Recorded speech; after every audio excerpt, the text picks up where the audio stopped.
Attachment recording next week. George, Bello. Mr. Bello, please.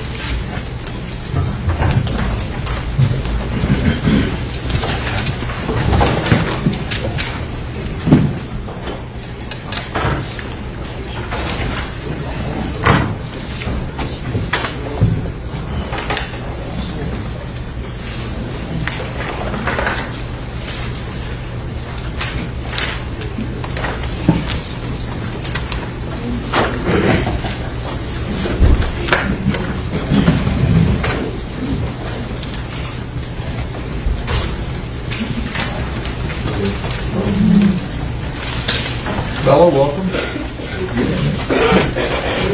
Please remain standing for a bit. Raise your right hand and be sworn. Do you solemnly swear or affirm the testimony which you give in this case to be the truth, the whole truth, and nothing but the truth? I do. Please state your full legal name for the record. My name is George Bello. Please spell your first and last name for the court reporter. It's Jorgebello. Thank you, sir. Thank you. Please proceed. Thank you. Bello, that microphone will adjust up or down, but not back and forth. Okay, no problem.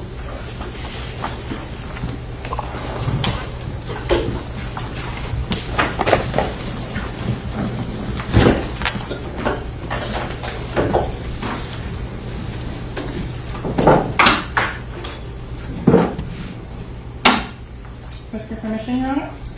You're ready, you may proceed. Thank you.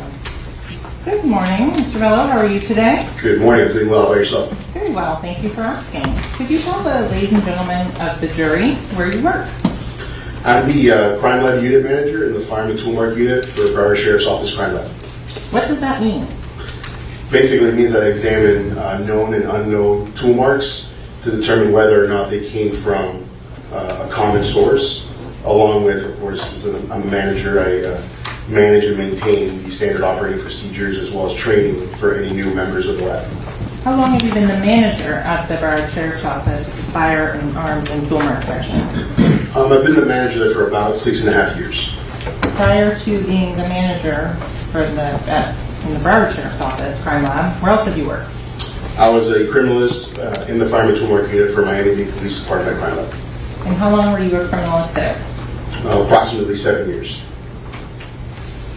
How long in total have you been working with firearms in this discipline?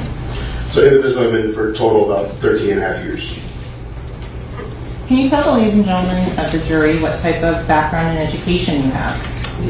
I have a Bachelor of Science in Marine Biology, which I received from Florida International University. And when did you graduate from Florida International University? Good question. I think it was probably about 2009, 2010, somewhere around there. July of 2009, sound correct? Yeah. Would that be reflected on your CV? Yes. If you need to refer to that at any point, please let me know. Okay, will do. Have you memorized every single training you've ever taken, date and time? No. Okay. No, certainly not. So if you could tell the ladies and gentlemen of the jury, after you graduated in 2009 with your Bachelor of Science in Marine Biology, what was the next steps you took in training and education specific to your current employment? So training in the Fireman Tool Mark discipline primarily occurs at labs. It's usually on-the-job training. The main reason for that is universities are gun-free zones, and so it would be a very difficult task to try to get an education in firearms on a university campus. So the training program at Miami-Dade is a 2-year training program. It's the same in Broward Sheriff's Office. It revolves around a training manual, and that manual is comprised of several different modules that we have to complete. Some of the modules in that training manual include history of firearms design, modern firearm design, history of ammunition development, orientation, instrumentation, ethics, firearms comparisons, tool mark comparisons, distance determinations, serial number restoration, and many other modules. Learning throughout that program is measured by giving technical presentations as well as writing technical papers. I also will take written examinations, oral exams, culminating eventually in a competency test to determine whether or not I can physically do the work, and then a mock trial as well as testimony training. In addition to that in-house training, I also receive training outside the laboratory in order to fulfill my job duties.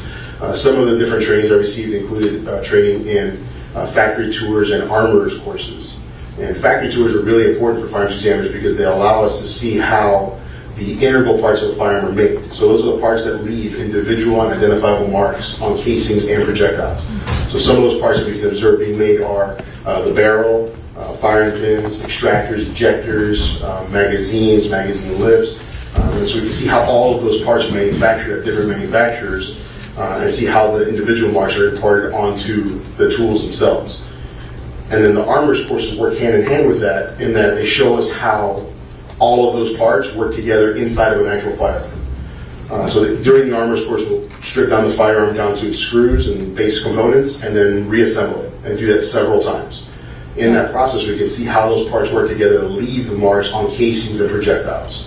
So the factory tours show us how the marks go from the manufacturer onto the guns, and then the armorers courses can show us how the guns leave the marks on the casings and projectiles. Okay, that's a lot of information, so let's slow down and come back a little bit. Okay, so you talked about touring various gun manufacturers. Yes. Approximately how many times have you done that in the course of your employment as a firearms tool market examiner? I believe I've toured somewhere in the neighborhood of somewhere between 12 and 15 manufacturers. Is this a visitor's tour, or is this a hands-on technical evaluation? No, it's a technical tour. Firearms manufacturers are very particular, so they don't let just anybody, if you're not involved with law enforcement, specifically really firearms examiners, they don't let you through the door to take a tour. And so typically the ones that are giving the tour are like chief of engineering or something like that, where they know how each of those components are being made and where they're being made. And then because these factories are fairly large, and so when you're touring them, I don't necessarily need to see assembly. I don't necessarily need to see when they're manufacturing a slide. Those parts that don't make marks on cases and projectiles are really not important for us. And so they know, because we're in communication with them, the parts that we need to see manufactured and the information that we ask them, they have to be able to know what the answers are as well. So just somebody who's hired to operate a machine may not know some of the details that I'm going to ask. So it is a very specific tour. So on the armorer's course, are those specific to each individual brand or make and model of firearm? Yes, they're specific to really the make and model of the firearm. So the armorers courses, like let's say the Glock armorers course, will teach you how to disassemble, reassemble Glock pistols. They also teach you how to fix Glock pistols. So that's kind of an added component for us. If we receive a firearm that is broken, we know how to put it back together because we've been to the armorers courses. But they are specific. So if you take a Smith & Wesson armorers course, Smith & Wesson makes a lot of different firearms. They don't just make pistols, they make revolvers, they make rifles, and so they have revolver armorers courses, they have pistol armorers courses, they have rifle armorers courses. And so in order to be an armorer in each of those, you would have to take an armorer's course for each of those categories. In terms of the number of armorer's courses you've taken, can you please give an approximate number to the ladies and gentlemen of the jury? It's probably in the neighborhood of 10 to 15 armorer's courses. On your daily, day-to-day job, how many times do you handle a firearm? Every day. Pretty much every day that I come into the office, I handle a firearm of some sort or another. And is it one a day? It can vary. So sometimes if a case has enough fired evidence, I may shoot one firearm for that particular case and then make comparisons. But if it's a day where I'm coming in and just test firing firearms, I might test fire anywhere between 75 and 100 in that particular day. So it kind of varies by the task that I'm performing any given day. So it'll be anywhere from 1 to, say, 100. In a single day for firearms? Yes. And is that for the entirety of the 13 and a half years you've worked in firearms?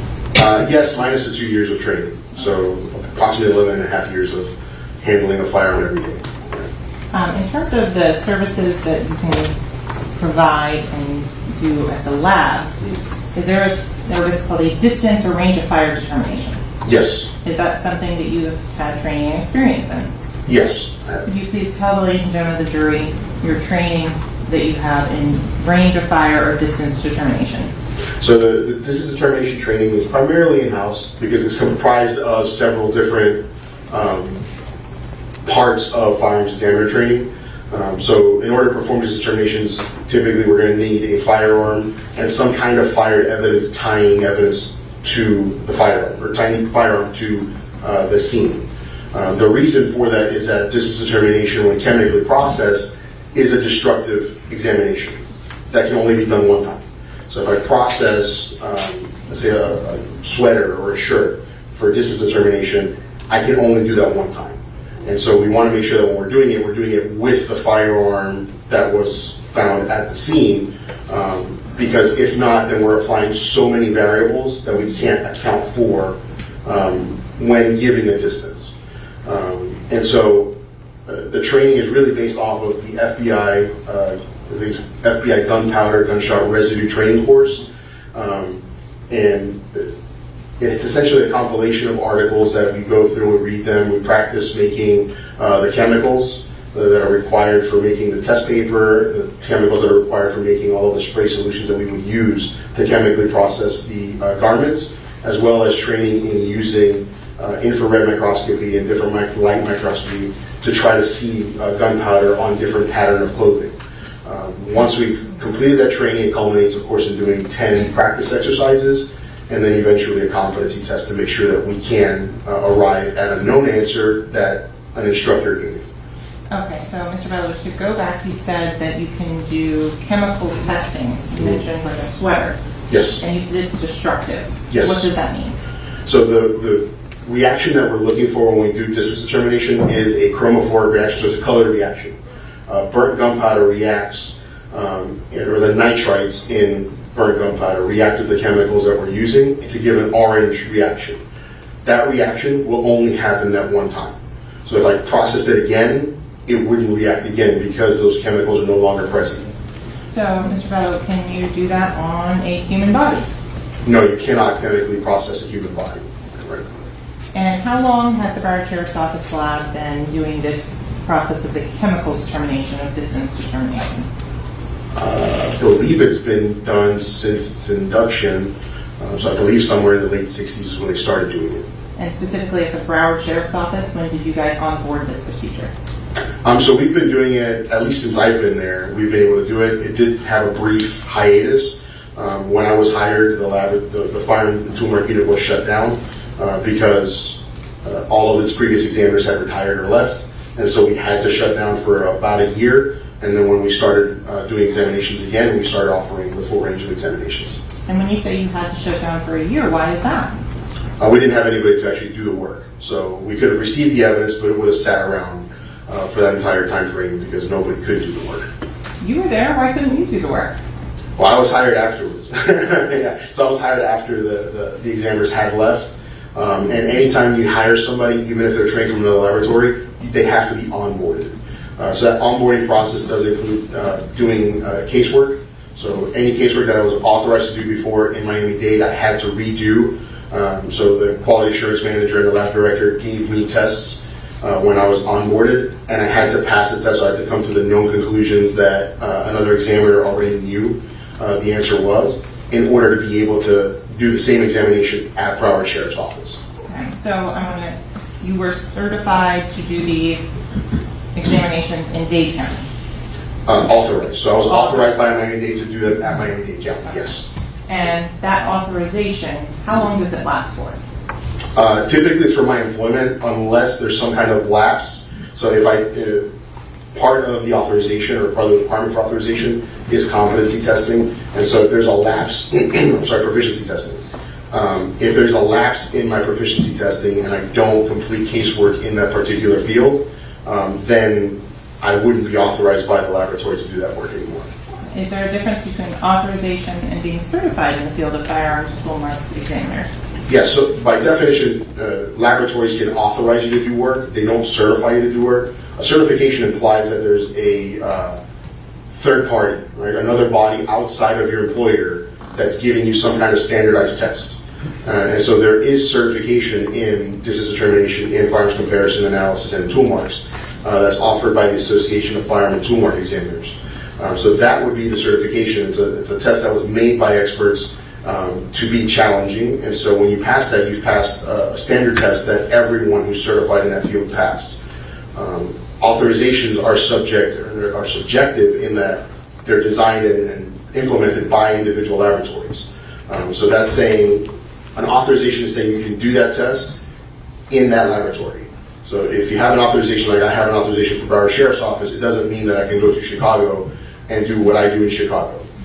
If I'm certified, that means that I've met at least the base knowledge and practical knowledge to be able to do the examination as tested by an outside agency. So, Mr. Bello, if you go and complete an armorer's course at Sig Sauer, at Taurus, at Glock, are they certifying you that you are an expert in their firearms? They're saying you're an armorer in their firearms. So once you've completed an armorer's course, let's say for Glock, then they give you a certificate saying that you're a Glock armorer. That certificate is typically valid for anywhere between 3 and 5 years, depending on the manufacturer. But once that time lapses, then Glock will no longer consider you an armorer for their firearm. And at that point, you'd have to go back and take another armorer's course for Glock to then be updated with all of the information, get a new certificate, and then you would be a Glock armorer again. Okay. And so, Mr. Bello, you talked about the Association of Firearms and Tool Marks Examiners. Mm-hmm. Are you certified by that organization? I am. How long have you been certified by them? I believe I was first certified in 2015, so I guess 7 years, more or less. 7 or 8 years. Has that been continual since 2015? Yes. Do you have to take continuing education to maintain that certification?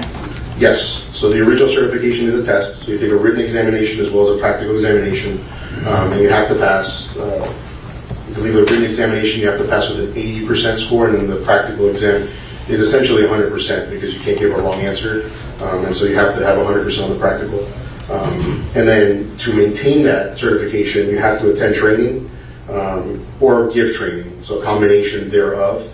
And that is to a minimum of 100 hours every 5 years. And Mr. Bello, do you teach in the area of firearms and tool marks? I do. I give workshops, and I also obviously train any examiners that are new examiners in the field of firearm tool mark examiners. Have you testified as an expert in court before? Yes. How many times? Approximately, it's probably in the neighborhood of in the low 70s right now. What jurisdictions have you testified in? So I've testified in federal and state courts for Miami-Dade and Broward counties. And what specific areas of expertise have you opined on? So I've been allowed to opine on firearms, firearm examination and comparison, tool mark examination and comparison, serial number restoration, and muzzle target distance determination. And it offers defense an opportunity for water and expert qualifications? So, Mr. Bello, let's start and talk about what is the difference between ballistics and firearms. So, yeah, that's a commonly, I guess, misused phrase. I don't really work with what people would refer to as ballistics. So ballistics, as commonly used, is really speaking about external ballistics, and that's what happens to a projectile in flight. So from the time it leaves the barrel to the time it impacts a target. The area of ballistics that I do work in is internal ballistics and terminal ballistics. So in that area, that would be more synonymous with firearm examination, in that internal ballistics is what happens to a projectile encasing inside of a firearm, and then the terminal ballistics is what happens to that projectile after impacting an object. So, terminal, like airport terminal? Terminal's final, so the final destination, final endpoint of the projectile. With regards to the internal ballistics, explain what causes there to be in what is internal ballistics. Sure, so like the mechanics of discharging? Please. So the mechanics of discharging a firearm essentially is there's a firing sequence that occurs. Typically that firing sequence involves loading the firearm, usually with a magazine and semi-automatic firearms. The firearm can then be, the slide of the firearm would then be manually dropped. At that point, a live cartridge is going to be picked up from the magazine and inserted into the chamber of the firearm. Once the firearm is in that state, it's ready to fire. I mean, barring any manual safeties or something that's preventing it from firing, the firearm is loaded and ready to be fired. So with most modern firearms, at that point, you could pull the trigger. The trigger will release the hammer or the striker, which will detonate the firing pin. Detonate the primer. The primer of a cartridge is what holds a small explosive that ignites the powder inside the cartridge. That powder then expands through combustion and pushes a projectile through the barrel, and then at the same time, it will push the cartridge case rearward into the firearm itself. That rearward force is what causes the firearm to cycle. So at that point, the casing will be extracted and ejected, typically to the right and rear of where someone will be standing who's discharging the firearm. And then the cycle at that point starts all over again. So the slide comes forward, picking up another live cartridge, and you can then pull the the handle. Okay, lots of definitions, big words that are not necessarily common in everyday life, so let's go back a little bit. A live cartridge, what is that? I have a demonstrative I can show the jury. Please, depends how you want to see it. No, Okay, so if you could explain what is a live cartridge. May I approach the jury to show them? Please stand up for again, ladies and gentlemen, this is a demonstrative exhibit. It's not in evidence. Yeah, it's not a live cartridge or anything. It's plastic.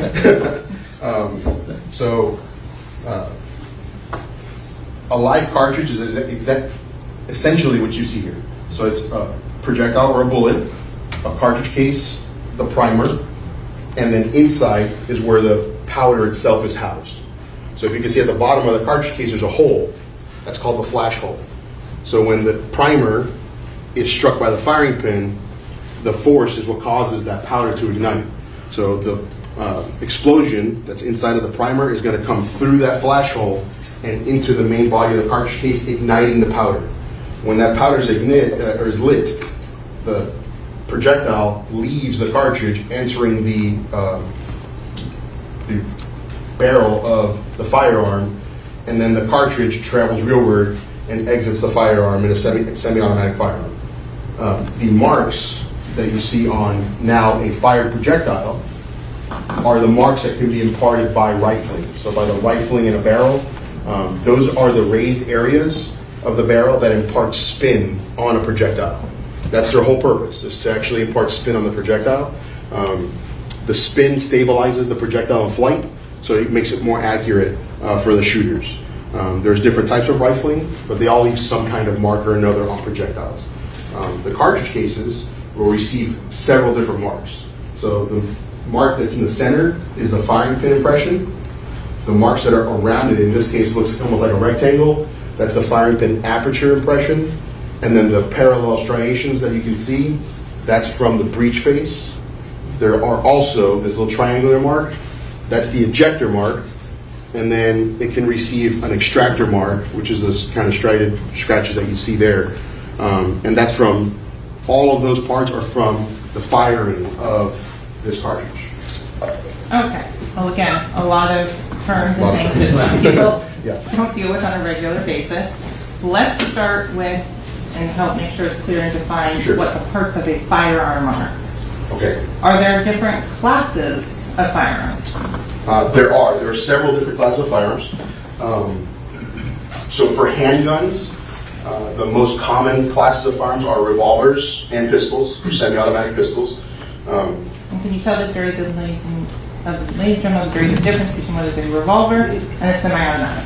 So the main difference between a revolver and a semi-automatic firearm is that a revolver will have a set of chambers, and that's where these live cartridges are loaded. And then upon firing, the firearm will cycle itself, rotating that cylinder, but the cartridges do not eject. Right? The cartridges in a revolver have to be manually ejected. So they won't typically leave fired casings at a crime scene. Whereas semi-automatic firearms will automatically extract and eject fire casing every time that you pull the trigger. So you're going to approach? Right. I have a demonstrative fake firearm. If you'd be so kind just to double check and Sure. make sure on that. Again, ladies and gentlemen, just remember with the demonstratives, they're not evidence. They're to assist the witness in explaining or illustrating his testimony, help him explain it, but the evidence is the testimony of the witness. These demonstratives, unless they are later received in evidence, do not go back to the jury room during deliberations. Is the item that you have in front of you a replica or plastic firearm? Yes. Does it shoot any projectiles? No, it doesn't have a barrel or any. You can see that the barrel itself is plugged, so there's nothing that could possibly come out of this firearm. Does it have a trigger that can be pulled? No, it does not. No. Does it have a slide or a magazine that can be moved? It has a magazine that can be extracted, but the slide cannot be moved. The hammer cannot be cocked. So there's no, in this particular design, the only moving part is the magazine release, which ejects the plastic magazine. Okay. So can you now use that, and if I can have the witness step down so we can put it on the screen to make it easier for the jurors to see. Mr. Bello, if you would be so kind.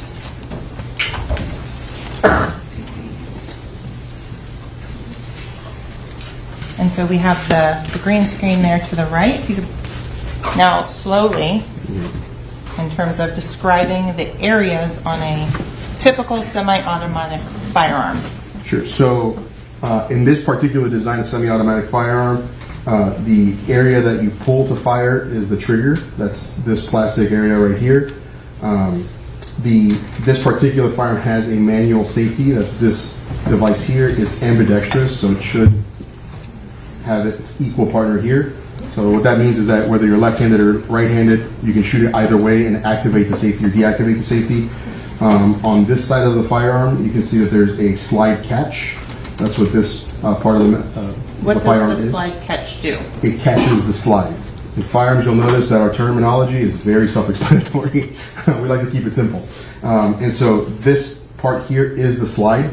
That's the part that will travel rearward and extract a casing from this area here. That is the chamber.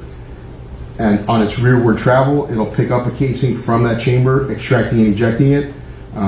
When it's empty, there's a spring inside the magazine that pushes this slide up automatically, and it'll catch the slide. That just lets the person who's shooting know the firearm is empty. You can insert another magazine and start to shoot again. And then this portion here is the barrel. In this case, it's an exposed barrel. Not every firearm has an exposed barrel, so sometimes the slide covers this area as well. And then this is the muzzle end of the barrel. So this is the portion of the barrel where the projectile itself travels out of.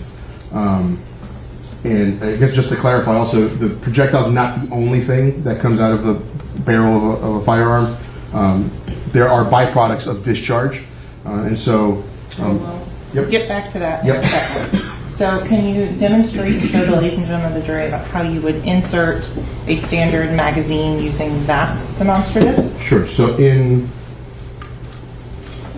this particular firearm, you would just insert the magazine with the feed ramp of the magazine facing that direction. You just insert it into the well until it clicks in place, and at that point, slide up a little more. The magazine will sit flush with the bottom of the firearm, and the magazine is inserted. In regular function, at this point, typically the slide is to the rear of the firearm, and you would pull it back, and that would automatically release it to move forward and pick up a live cartridge and be in battery, which essentially just means that it's loaded and ready to fire. Okay. So you discussed rifling. Yes. Where on this gun does the rifling come from? So the rifling is from the barrel, so it's from this portion here. The chamber of this firearm ends right around here, and so from that portion forward is where the rifling will be present on the barrel of the firearm. And explain what is rifling. So rifling are raised portions of the inside of the barrel, which are designed to impart spin to the projectile, stabilizing the projectile in flight, and making the firearm itself more accurate. Are those markings, the high and low points, standard in different firearms? Yes, so there are characteristics that manufacturers will place on firearms. One of them is the width and number and direction of twist. So the width of land impressions, so how wide each of those marks is inside the barrel, is standardized, as well as the number, so whether it's 6 or 5, 3 or whatever that number might be, and the direction they twist the projectile in, so whether they twist right or left, are all purposely put in by the manufacturer. Do different manufacturers have trademarked or patented rifling patterns? They do. So, like Glock has kind of Glock and Smith & Wesson are famously involved for, I guess Smith & Wesson tried to make a replica of what Glock has years ago, and Glock sued them, and they won the lawsuit, so Smith & Wesson had to immediately stop manufacturing the firearm the way they were manufacturing it. And it really came down to some of those class characteristics that we were talking about, so the marks that were inside the firearm. Not really how it looked. So the firearm still looks the same as a Glock, but the inside markings are different than Glock, and they had to make them different because of the lawsuit.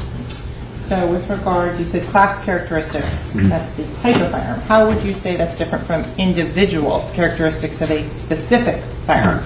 So class characteristics are those characteristics that are put in place by the firearm manufacturer on purpose. They know they're putting them in there, they chose to put them in there. So that's the caliber, the shape of the firing pin, the shape of the firing pin aperture, the number of lands and grooves in a barrel, the direction of the twist. Those are all on purpose. They decided those numbers, and that's what they are making them all with. So every Taurus pistol, which this is basically a replica of, is a Taurus PT92. So every Taurus pistol will have 6 land impressions. They all twist to the right. They all have a hemispherical firing pin. They all have a circular firing pin aperture. Now, the individual marks are the marks that the tooling puts in incidental to manufacture. So basically, they're accidental marks. Manufacturer doesn't know they're being imparted.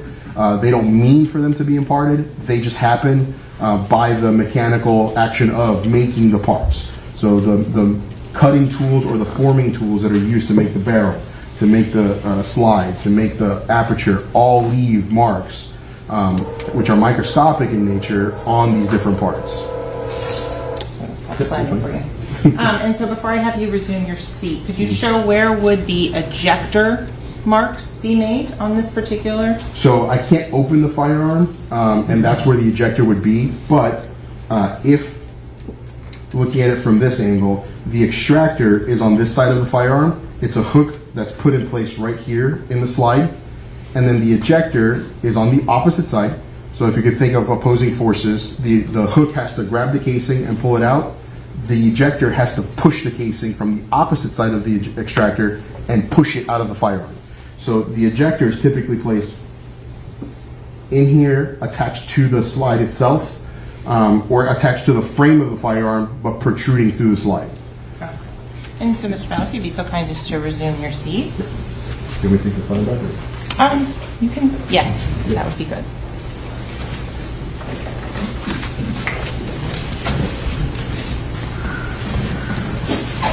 Okay, so still a lot of definitions. I want to make sure we understand. You talked about lands, Yes. L-A-N-D-S. What is a land? So a land inside of the barrel of a firearm is the raised area. So that's the actual area that's left inside of the firearm that impacts the projectiles. So that's the area that's going to leave those scratches I had showed you earlier.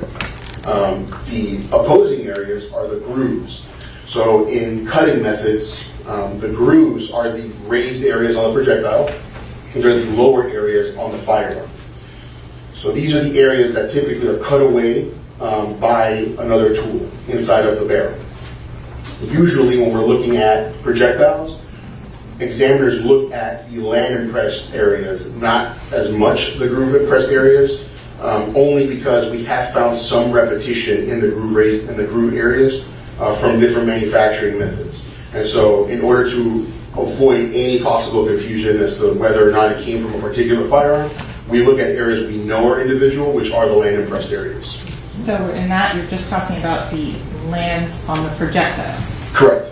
Is there any lands and grooves on the casings? No, there are no lands and grooves on casings.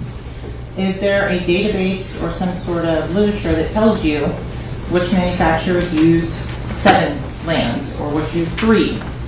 Yes, so the FBI years ago compiled a database that they call the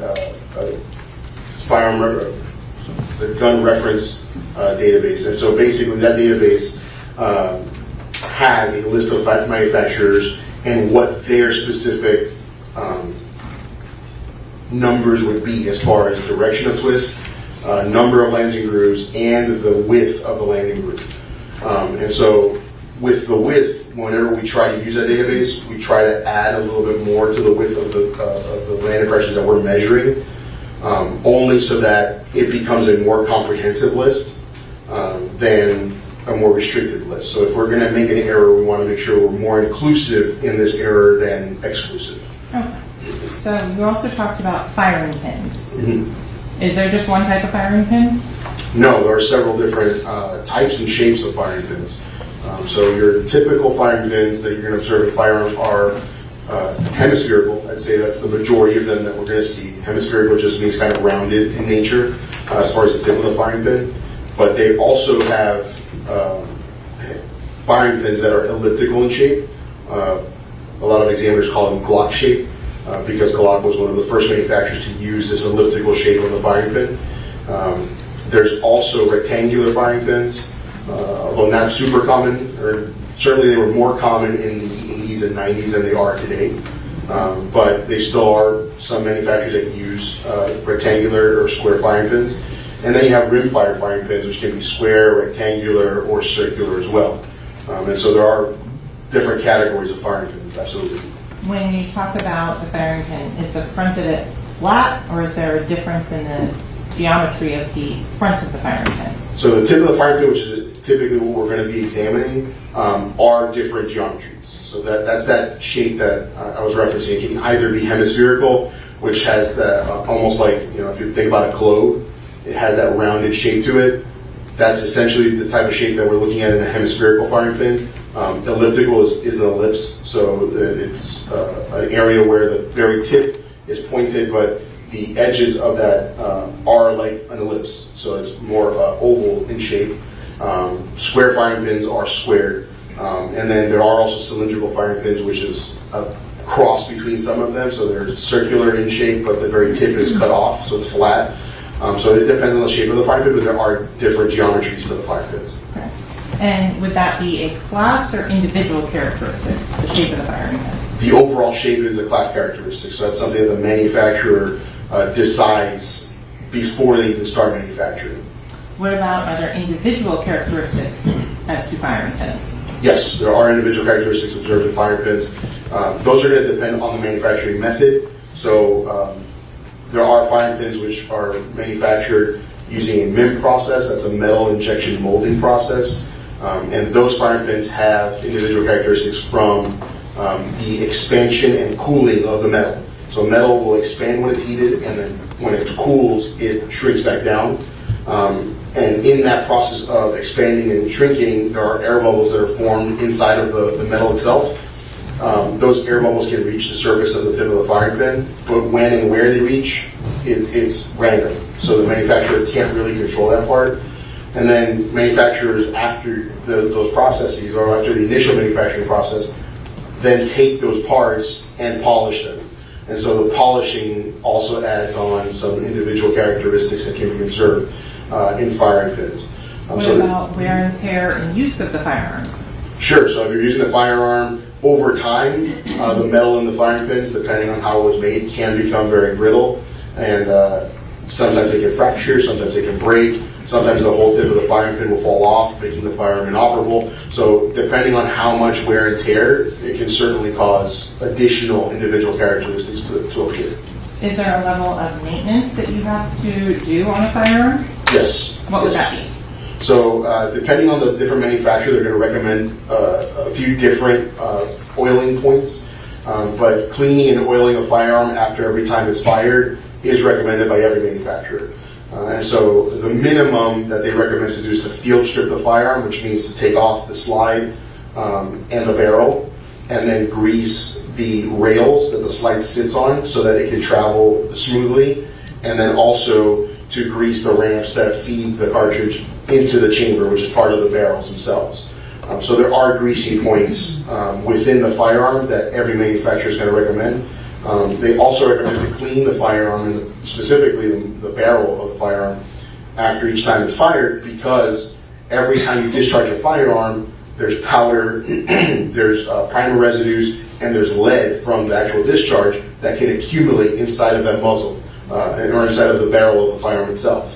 So if you don't clean that out, what can happen over time is that buildup inside of the firearm will actually fill in the recessed areas of the barrel, and so it loses its rifling, or the rifling becomes so shallow that the accuracy of the firearm can be impacted as well.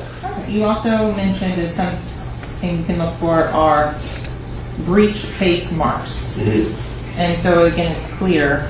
Are breech face marks ever on the projectile or bullet that goes at the front of the gun? No. So breech face marks are only found on fire cartridge cases. And may I approach to use your demonstrative and put on the screen so we can do that? Yeah. Sure. And so the screen in front of you is a touch screen.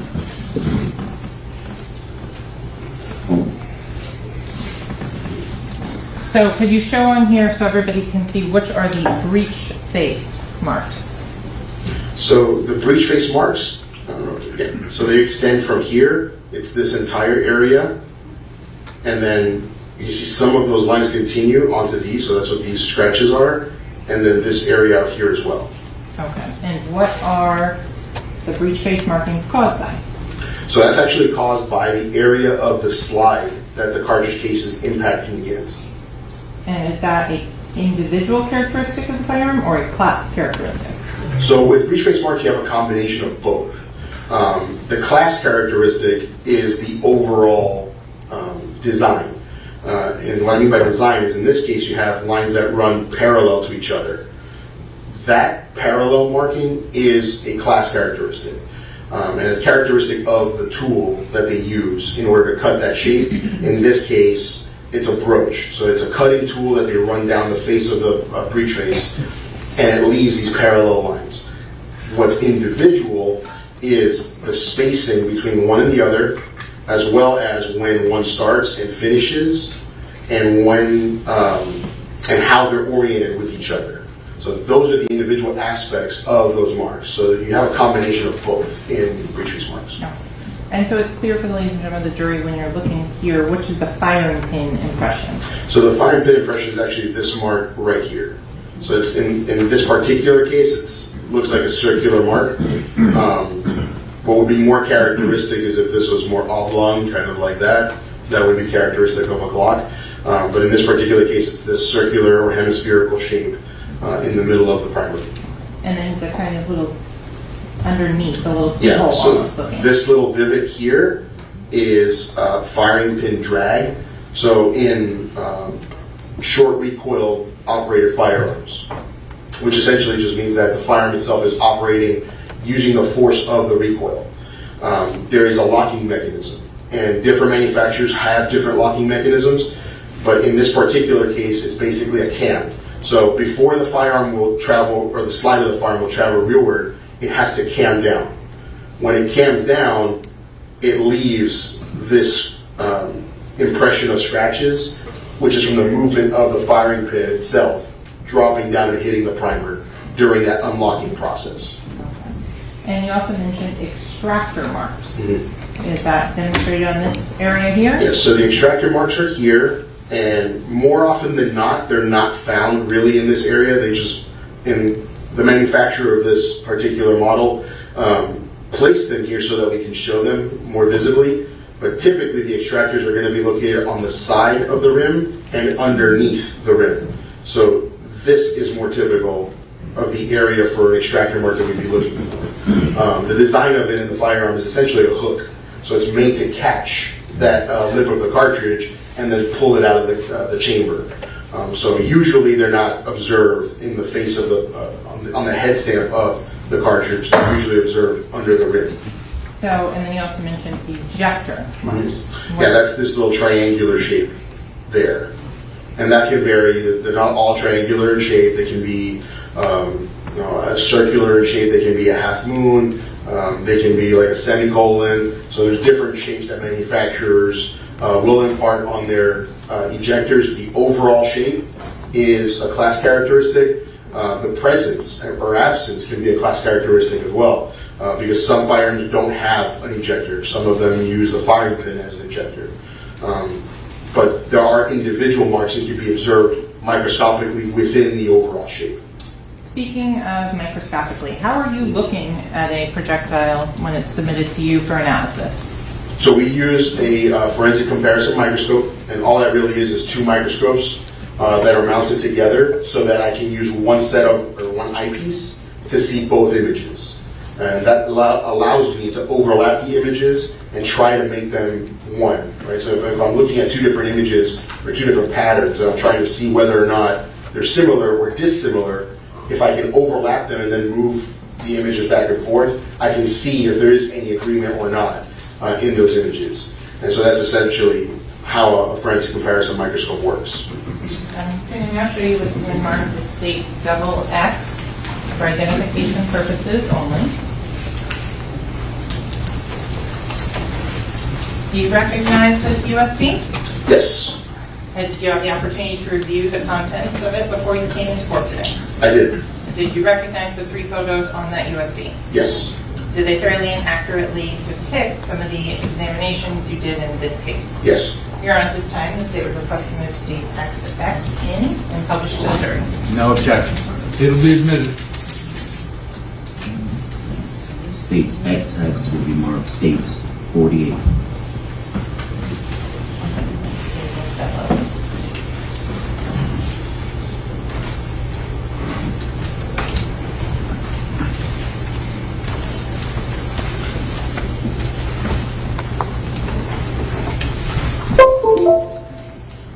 So without going into the actual evidence in this case right now, can you show the ladies and gentlemen what you mean by the split screen looking at two things at the same time? Right, so if you look at the image that's here, this is basically an image that I captured on a comparison microscope. And you can see the descriptors on the top portion of the image. So that's the date, the microscope I actually used, and the magnification. So this is at 22 times normal magnification. And the difference that you observe is this line here. So that line is referred to as a hairline. You can adjust the width of that hairline, so you can make it thicker, you can make it narrower. And the whole purpose of that line is so that you can split both images. By splitting both images, what it's doing is it's letting me actually see at this center point if there's any kind of continuity of the marks. And you can see in the image that you have continuity of the marks, essentially starting here and ending right around there. And that's what we're looking for, is for these marks to be continuous. And when we take a photograph, obviously it's a 2D or two-dimensional representation of what we're seeing captured at that moment in time. So what I can't capture is looking at this and then rotating to the next line impression and looking for agreement in that line impression, and then rotating to the next line impression, looking for agreement in that line impression. And so that repetitive agreement in the line impressions is what can allow an examiner to make a conclusion of identification or exclusion. Okay, so you talked a little bit about rotating them. How do you go about lining them up to begin with? Yeah, so the typical orientation that you're going to use is for a right-hand twist projectile. You orient it with the nose of the projectile facing right, so you can illuminate. All of the lights on comparison microscopes come from the rear. And so we try to use oblique lighting, which is lighting that's almost perpendicular to the surface, so that we can get the best representation of what we're looking at. So because what we're looking at is essentially raised and lowered areas, if I were to light it from directly above, you'd have a really hard time seeing any of the lines that are there. So I need to create a shadow, if you will, from behind the projectile so that I can actually observe the scratches that are on the surface of the projectile. And you have to use kind of standardized orientation, because if I were to take this projectile and line it up this way, then the shadows that I'm observing won't be the same. They'll be opposed, so they'll be opposites. So the actual spacing between the lines on one side or the other would be off. Even though they're the same projectile, I can look at it the same if I orient it correctly. When I change the orientation, then I can make them appear as if they're not the same. Okay, so Mr. Bello, I want to follow up as well on that. How do you keep and maintain the evidence that's submitted to you separate and distinct from one another? So when the evidence is submitted, my initial or the initial parts of the examination really don't involve any comparison. It's really just a matter of describing the evidence that I'm receiving, which includes describing some of those class characteristics on fire casings, because manufacturers do impart that information on casings. So whether they're 40 or whether they're 9mm, whatever the caliber might be, is typically imparted right on the body of the cartridge case, and so you can read that information. And so whatever the manufacturer is and the caliber are listed as part of the descriptor of that item. And then the items each, as I'm describing them, are assigned an individual and unique exhibit number by our information management system. Okay. You just talked about caliber. I don't think we've defined that yet for our ladies and gentlemen of the jury. What is the caliber of a cartridge? So for firearms examiners, caliber has two different definitions. The primary definition of caliber is actually referring to the diameter of the base of a bullet. And so that's where the actual word caliber comes from, is really just a measurement of the diameter of the base.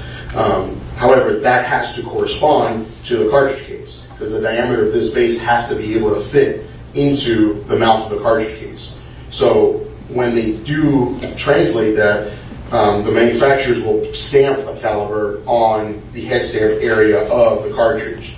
And so the caliber for the cartridge means that the specific designation that the manufacturer put on it, which will hold the caliber of projectile. So it's a designation that the manufacturer gives the live cartridge as far as the caliber is concerned. And how does a caliber translate over to a firearm? So firearms are typically designed to fire a particular caliber. Some firearms have interchangeability. So I think the most common interchangeability is that a 38 special cartridge can be shot in a 357 Magnum caliber firearm. We also have several different ones in rifles and whatnot. But if this cartridge is a 9mm and you have a 40 Smith & Wesson caliber firearm, then this cartridge was not designed to be fired in that firearm, and vice versa. That firearm was not designed to fire a 9mm. So firearms are designed to fire a particular caliber, kind of regardless as to the interchangeability of calibers. They're designed by the manufacturer to fire a particular caliber. With regards to, you said the 357 and the 38 special can kind of be used both ways. Is there characteristics and things that you would be able to tell if the wrong size caliber projectile was put through with the wrong size, a different size caliber firearm? Depending on the actual calibers involved, yes. So like a 357 and a 38, the reason they're interchangeable is because the bullet itself and the cartridge case itself are actually very, very similar. And the way that those firearms are manufactured, they're rimmed firearms, and so they don't chamber based on the cartridge itself, they chamber based on the rim. And so as long as you have a rim that's the same size, you can load a rim that's the same size and a projectile that's the same size. You can load anything into that firearm and it will shoot. When it comes to semi-automatic firearms, so that's really, that caliber is mainly a revolver caliber. Okay. When it comes to semi-automatic firearms, the function is much more complex than a revolver in design, and so most semi-automatic firearms will chamber based on the front of the cartridge. So this little space that's between the projectile itself and the cartridge is where the firearm will catch the cartridge and not let it keep going into the barrel itself. And so if there's any difference, so if this cartridge is too narrow for the firearm it can slip through and fall right out of the barrel. If it's wide enough that it can catch that lip and not fall in, but not wide enough so that the whole chamber is supporting the cartridge itself, when it fires, what will happen is the body of the cartridge will actually expand to fill any space that was remaining inside that chamber. So when we get that cartridge into the laboratory, it won't be a smoothly, a kind of rounded cartridge. It'll have an oblong side to it. And that's indicative that it was fired in what we call subcaliber. So it's a smaller caliber fired in a larger caliber firearm. And the same thing happens to projectile, because if the projectile is not snugly fit into the barrel, it'll dance moving down the barrel itself. And so these rifling impressions that are fairly consistent throughout the length of the projectile won't be consistent at all. You'll have those skipping marks, and the rotation of it will also be inconsistent with the rifling, so you can have rifling patterns that overlap. And those characteristics would indicate that it was fired in a smaller caliber, again, a smaller caliber projectile in a larger caliber firearm. The reverse really can't happen. Right? So if you have a larger caliber cartridge, let's say a 45, you can't shoot a 45 in a 40, you can't shoot a 40 in a 9, because they don't fit at all into the firearm. So it has to be a smaller cartridge into a larger caliber firearm. Okay. So in terms of you have a projectile and you have a casing. Can you ever marry those two together?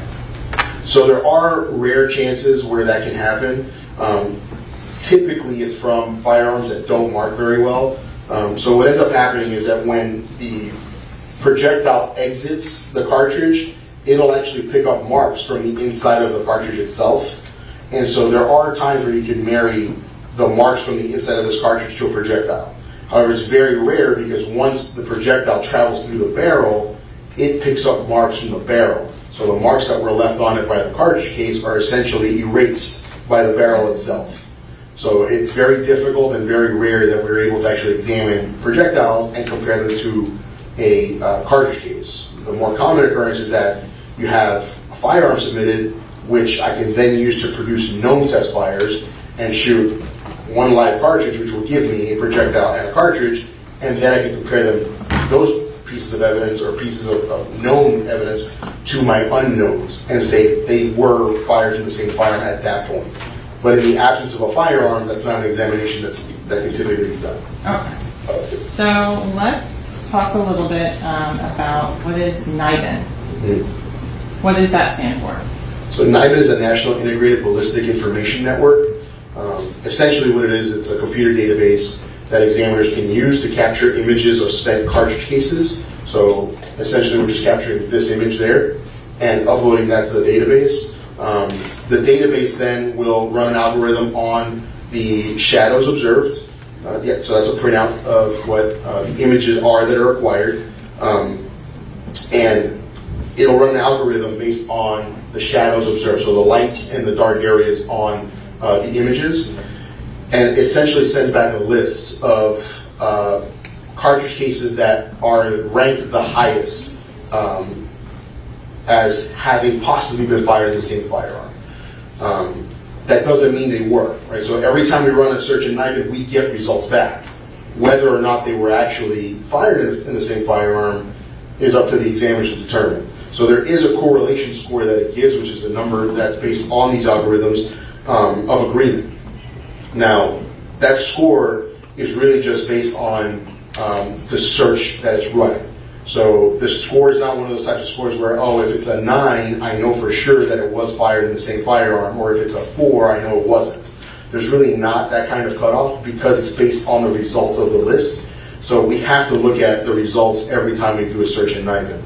And we're looking for those same characteristics. So we're trying to do the same exact thing we do on the microscope. We try to do it using NIBIN to determine whether or not those images have enough agreement to say that they were fired in the same firearm. And then if they were, then we would report out a lead. And a lead essentially is just investigative information for detectives to say, hey, look, these cases are potentially associated.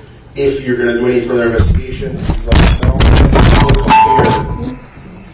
We'll compare the fired evidence in the case on the microscope and confirm whether or not this association was a valid association. Would you ever testify to a Niden match? So typically, that's not something that we testify to. Anything we're testifying to is something that we have physically compared on the microscope. Why is it important to physically compare them on the microscope right there in front of you? So the main reason we would do that is to actually have the evidence in front of us.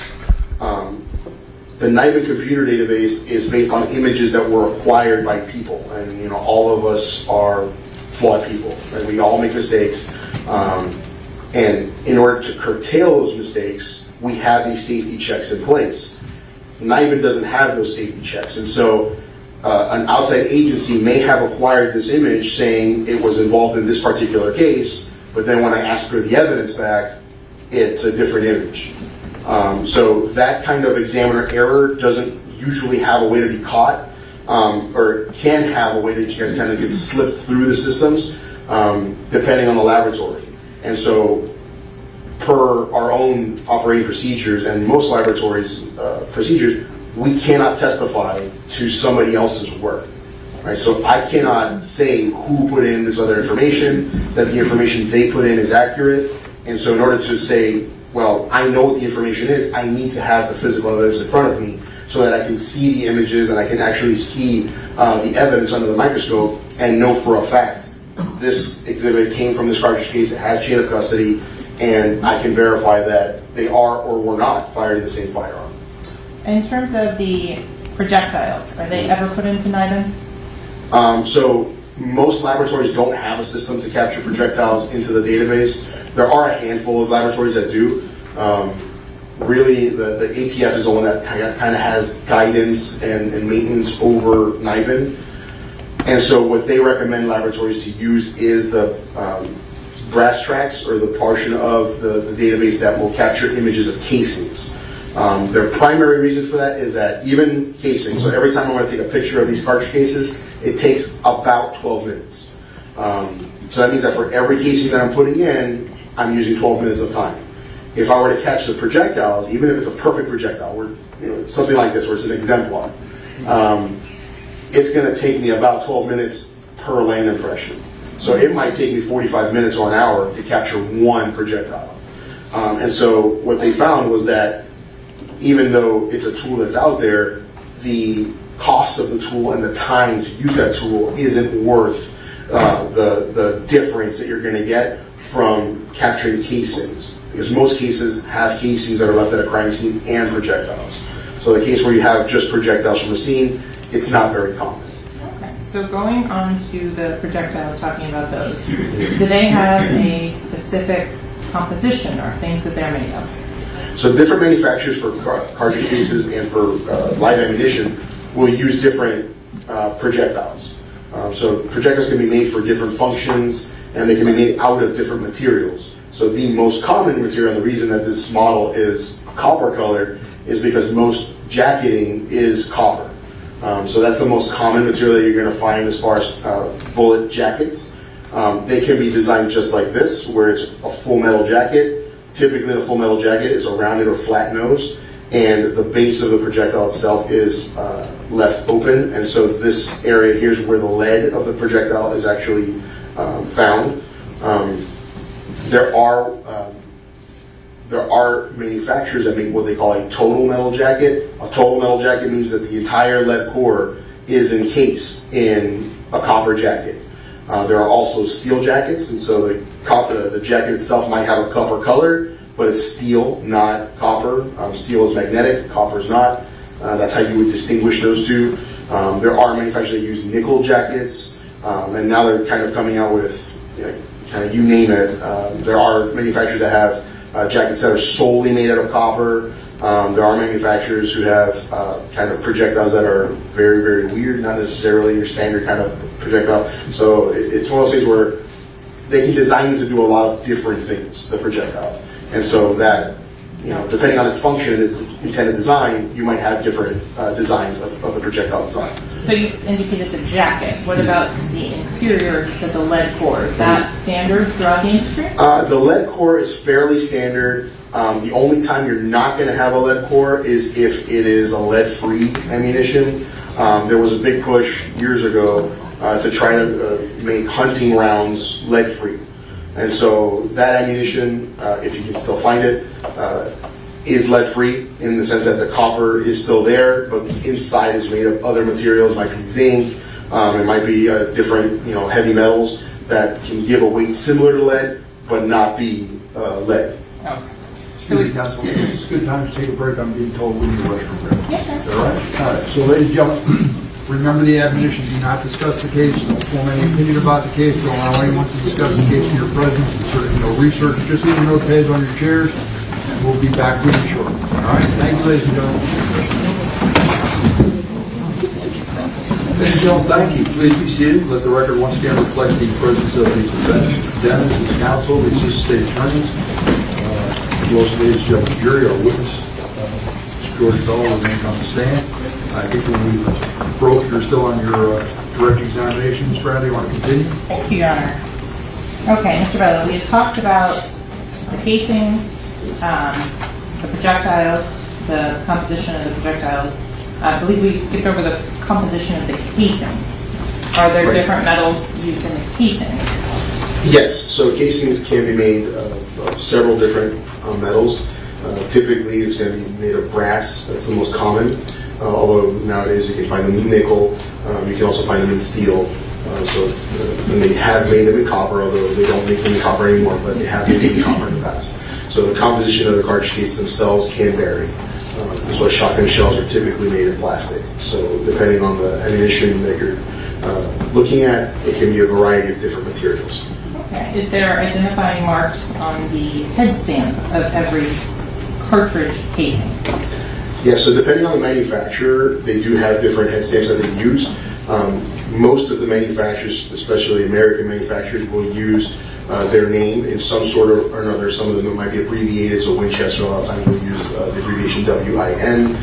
Remington Peters uses RP, and sometimes they'll just write out Remington. So depending on the ammunition and how much space there is, they'll use some kind of manufacturing mark indicating the manufacturer and the caliber. So usually you'll see something on there that'll say 40 Smith & Wesson or 9mm, 380 auto, depending on what the caliber is. Actually, I think in the screen you can actually see it. In this case, you can see, I don't know if you can make it out on the screen, but right here is the manufacturer. So it says Blazer, and then 40 Smith & Wesson is the caliber. So, correct me if I'm wrong, Smith & Wesson's a gun manufacturer. They are, yes. So what's a 40 Smith & Wesson?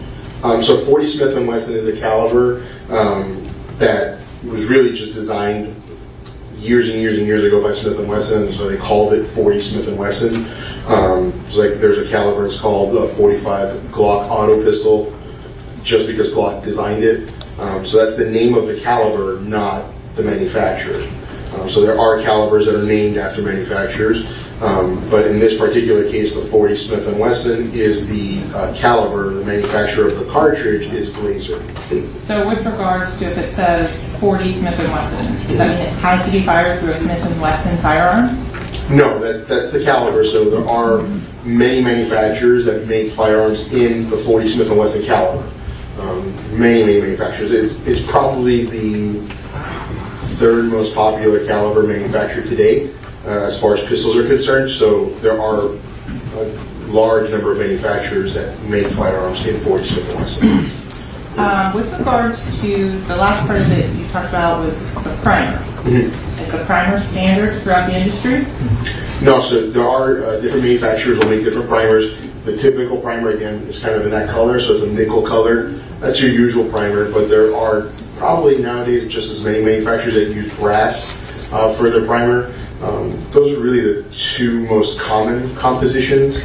The inside, so the actual combustible inside, is fairly standard, although they're going to have their own kind of spin on the combustible and the formula they use. They still use the same components. And so the last part of the cartridge, or live cartridge you described as the gunpowder. Is that the standard throughout the industry? So the gunpowder actually varies significantly throughout the industry, depending on the manufacturer, depending on the load that's being used, depending on the intended purpose of it, if they want it to be hypersonic or subsonic. So there are a lot of variations in gunpowder from the shape. So the shape of the gunpowder can be very varied. It can be ball shaped, it can be tubular, it can be flattened balls, it can be disc, perforated disc, and a bunch of other types of shapes. So that the shapes of the powder itself can vary significantly. The finishes that they put on there are usually some type of graphite finish, which is going to protect it from self-combusting. So that's pretty standard. The composition of the powder itself is fairly standard nowadays. But the amount of powder in each cartridge can vary significantly also. So the design so the shape of the powder and the amount of the powder in each of the cartridges are probably the biggest variable when it comes to gunpowder itself. So you said and used the word load. Mm-hmm. What does that mean in your world? Yeah, so the load of the cartridge is referring to how much powder or propellant is being used inside of the cartridge. A common example that we'll see today is that, or nowadays, not necessarily today, but 223 Remington versus a 556 NATO cartridge. The cartridge case itself is identical. If I were to stack two of them side by side, you wouldn't be able to tell the difference. Inside, there's a difference in the amount of powder, and that's the sole difference between one and the other. So there are manufacturers that will sell subsonic ammunition. Typically, the only difference between a 40 Smith & Wesson or a 9mm supersonic versus subsonic is the amount of powder inside. So they're putting enough powder inside of the projectile for it to travel fast enough to reach a target and have accuracy, but a small enough amount that, if suppressed, leaves subsonic sound. So it doesn't make as loud a sound or perceptible sound to a person. Okay. The projectile itself, does it have a specific mass or weight? They can vary, so they have typically a specific range of weights. So different manufacturers, again, will have different weights that they load each one of their cartridges with, depending on design, depending on its intended feature. For example, 9mm has some standard weights ranging from 115 grains up to about 147 grains. Grains is also kind of one of those measurements. It's very specific to firearms. And it is a measurement that is specific to firearms. It's not something that you're going to see usually in a supermarket or anything like that. So grains are specific measurements for firearms. They're convertible, so you can convert it to grams if you would. But the typical terminology in which you would find on a manufacturer's box is the term grain. Does, for example, Blazer make different grain weights in 40 Smith & Wesson caliber ammunition? They do. So most manufacturers, whether it's Blazer or any other manufacturer, will have a range of bullet weights they use. Again, depending on their intended purpose. Is it a subsonic ammunition? Is it a supersonic ammunition? Is it meant for self-defense? Is it meant for just target shooting? So they have different intended purposes behind their ammunition. Okay. So you had mentioned earlier that when the trigger is pulled, other things come out other than just the bullet. Yes, that's correct. What was that? So when a firearm discharges, that powder that's burning inside of the cartridge will continue to travel downward through the barrel and exits the barrel. So if you have a slow motion picture or a slow motion video of the discharge of a projectile, you'll see that the projectile exits the barrel first, and then immediately, as soon as the back of the projectile clears the muzzle of the barrel, there's a plume of smoke and fire that comes out behind it.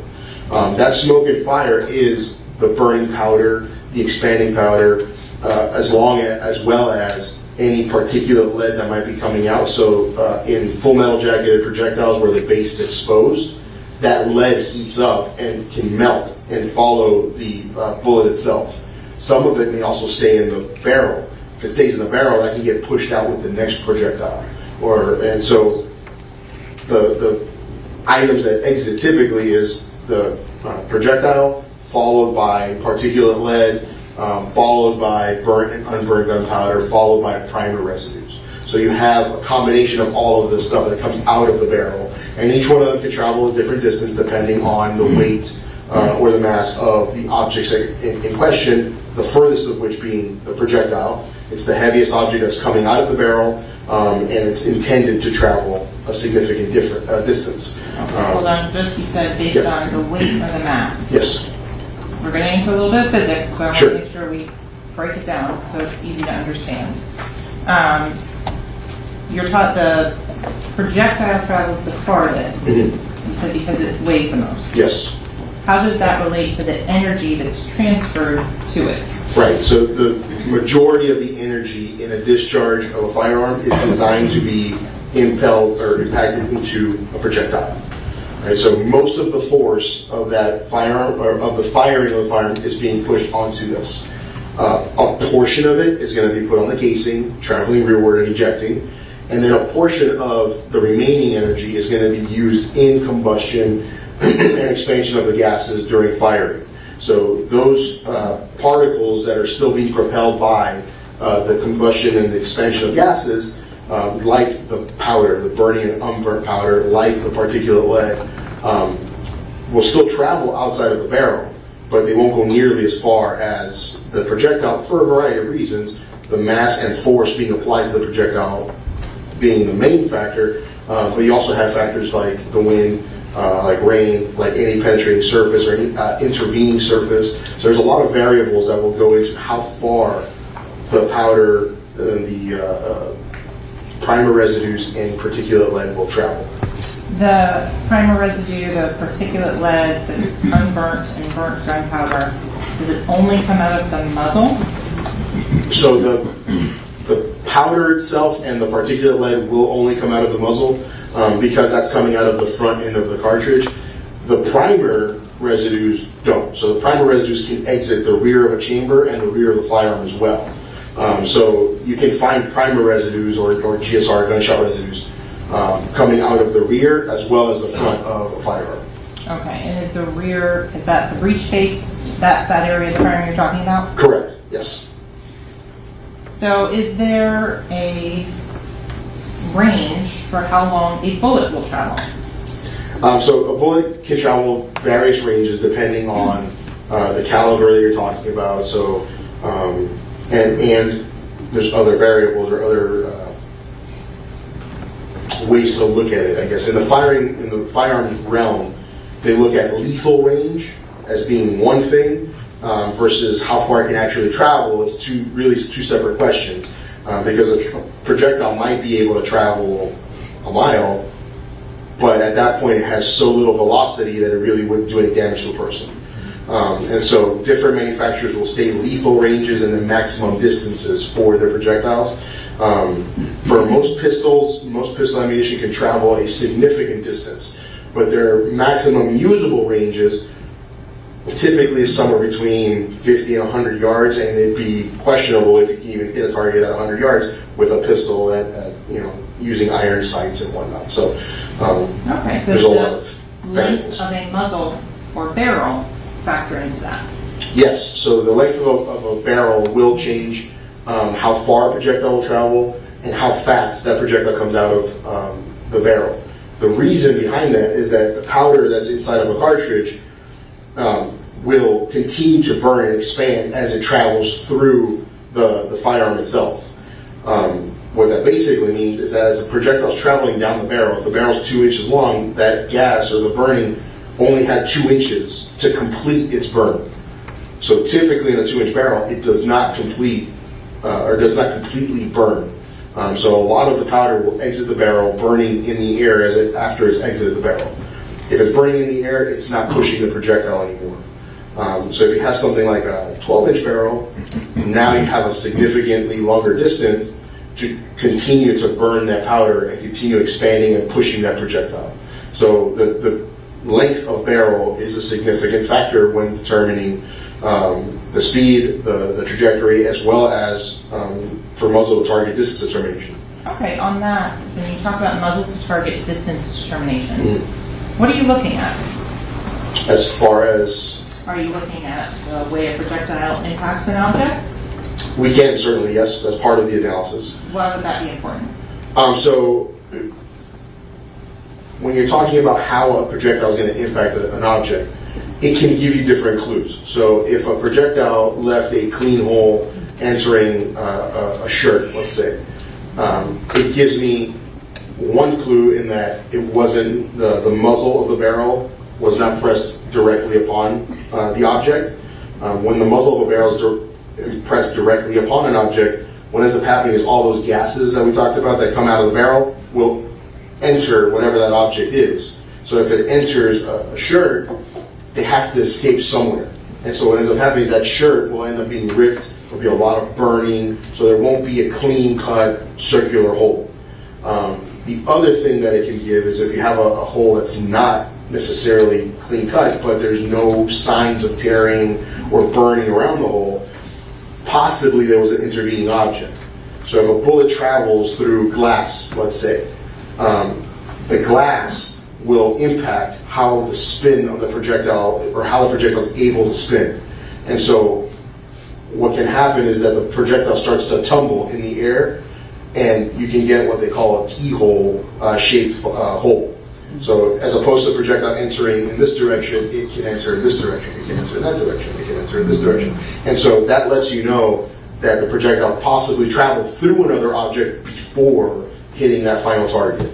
And so there's a lot of, I guess, descriptors that can be applied depending on the shape of the hole, depending on how much burning is seen, if there is burning, if there is no burning, if there's soot or vaporous lead that we can see usually see in the form of smoke around the hole, if you can visibly see powder versus a complete absence of any powder. So those are some of the different visual examinations we would do on a particular bullet hole to determine whether or not we can do a distance determination, or if really we're looking for a maximum distance as opposed to a range. So a maximum distance is basically the distance that a firearm would have to be discharged at to not leave any residues on a particular target. Okay, so let's go back on that. You said residues. When you're talking about residues, what are the different types of residues that could be left on a target? So the main types of residues that we're examining for when we're doing a muzzle to target distance determination is, well, there's a few. The main one is lead and nitrites. Lead being a residue that comes from the projectile and comes from the primer residues. So that's main sources of that lead. And then the nitrites are from the burning gunpowder. So gunpowder itself has nitrate as part of it. During the burning process, it converts to nitrites. And so those nitrites are fairly unique in that there's not really a whole lot of false positives for nitrites apart from gunpowder or burnt gunpowder. So those are the primary residues that we look at if we suspect that a firearm that was used or the ammunition that was used was a clean type of projectile so that it doesn't have any lead in it. Then we can test for copper and the presence of copper. But that's not the typical exam. That's usually done on special requests. So you mentioned smoke and soot. Yes. Are those two different things? Yeah, so soot, when we're talking about soot, it's typically the particles or the residue that adheres to the projectile itself. And when it enters through an object, that soot is wiped off, forming a ring around wherever it came in. And then the smoke is essentially exactly that, is the appearance of a cloud around the bullet hole. So it's the smoke that's from the discharge, and those are, again, lead particles and lead, vaporous lead that comes from the discharge of that primer. What happens to the unburnt particles of gunpowder? So unburnt powder is not reactive with the test itself. It can be visual, so you can see it. And depending on the distance, it can still adhere to an article of clothing. It can adhere to skin. So depending on the distance from a target, you can see burnt and unburnt gunpowder being applied and stuck onto clothing. If it's a shot on skin, then you can see it essentially what they call tattooed onto skin. And that's basically the velocity and burning of the powder entering the subcutaneous levels of skin. So it basically gets captured, and so you can still see the particles visually upon the skin. Okay, so I want to talk a little bit about that. Does the unburnt gunpowder travel in a predictable pattern? Yes, so all of the particles that actually come out of the barrel will follow a predictable pattern. The projectile obviously traveling first and furthest outside of the muzzle. The following cloud of vaporous lead, particulate lead, and burnt and unburned gunpowder will travel in a conical shape. So if you could think of the items or the powder exiting the barrel, it's going to travel at its tightest distance from the hole at the muzzle and start to expand slowly. So as it hits a target, we should see a circular impression on that target, as long as it was close enough to actually leave a pattern of powder on the target. Once it gets far enough away, usually somewhere in the ballpark of 3 to 5 feet, then it ceases to leave any powder because it's all fallen out of basically lost all of its velocity and dropped out of the air. So it has to be close enough that it can impact an object with sufficient force that it gets stuck on that object. Okay, so you said that cloud travels a maximum of 3 to 5 feet. Yes. Can you make a determination without a firearm as to the distance a cloud would travel based on a casing?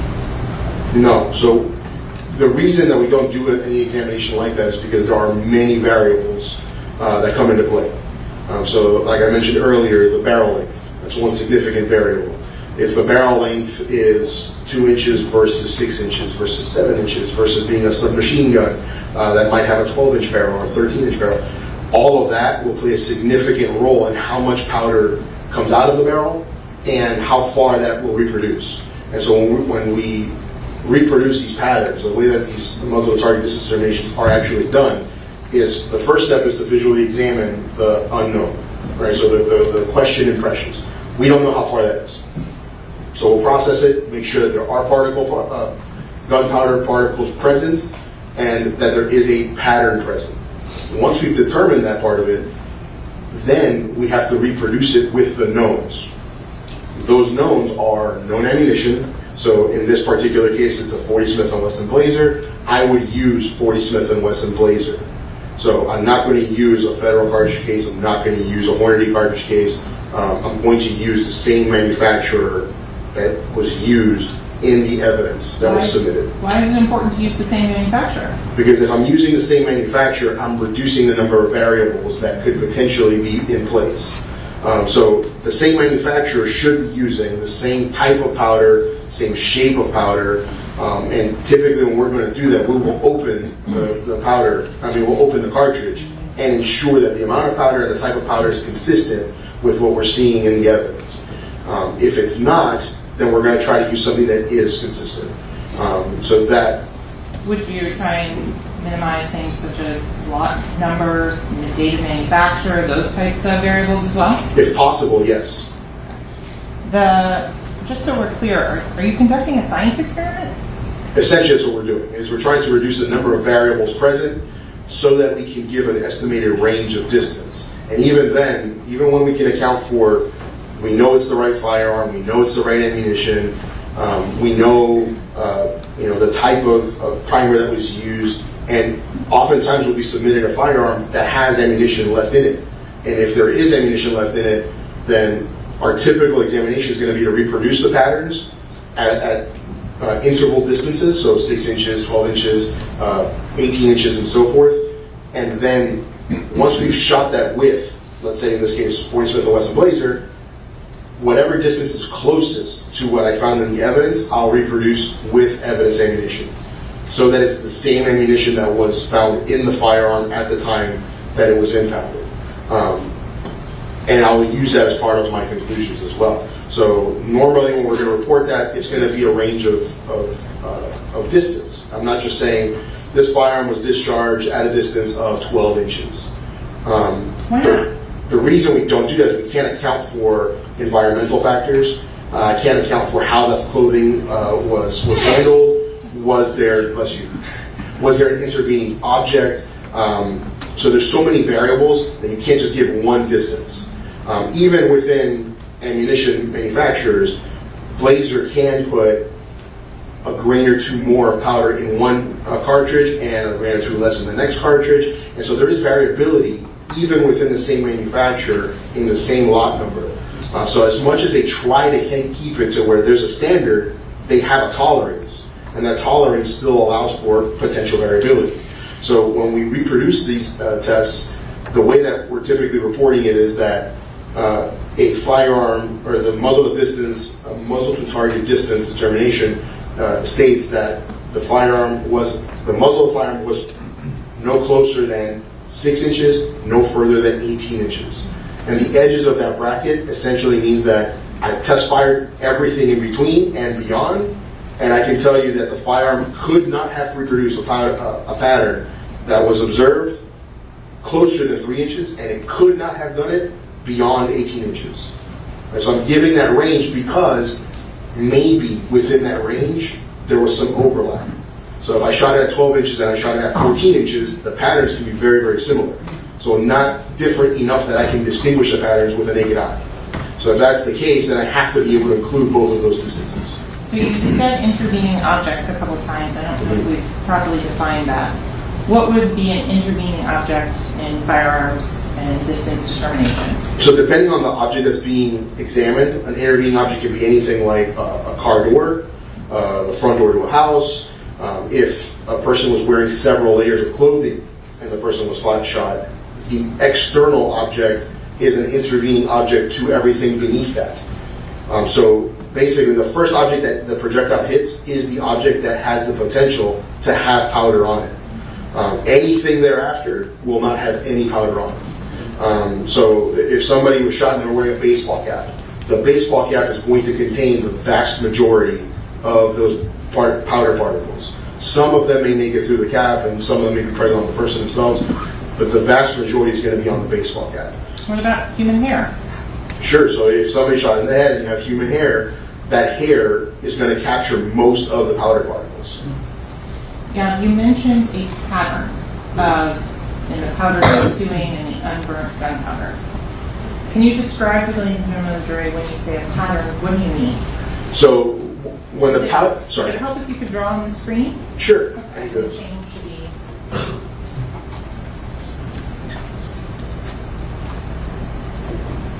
You should be able to draw on. So the powder, I'll draw a couple of different things.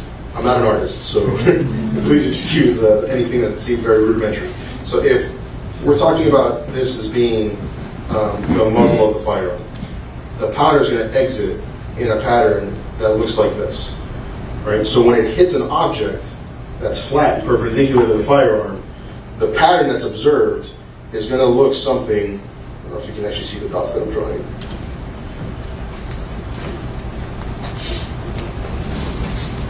See if we can change your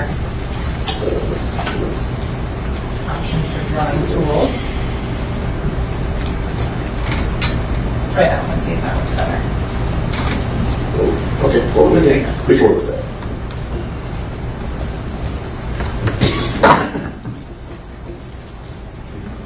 So if each one of those bigger dots is a flake of gunpowder, then the travel of the powder itself opening in this conical area like that is going to impact this perpendicular area and leave a circular impression or circular pattern of these dots, of these different particles.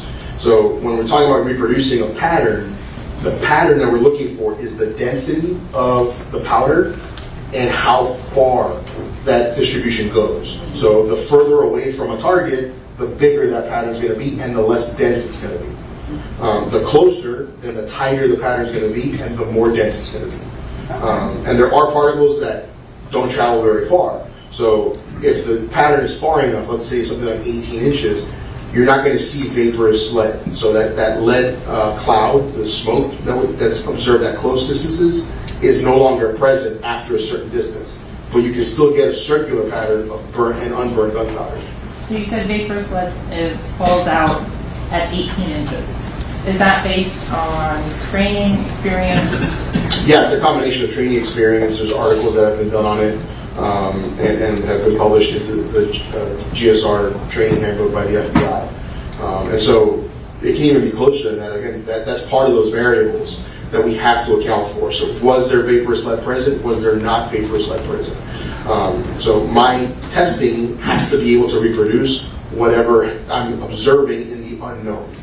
And then I have to include whatever I'm observing in my bracket.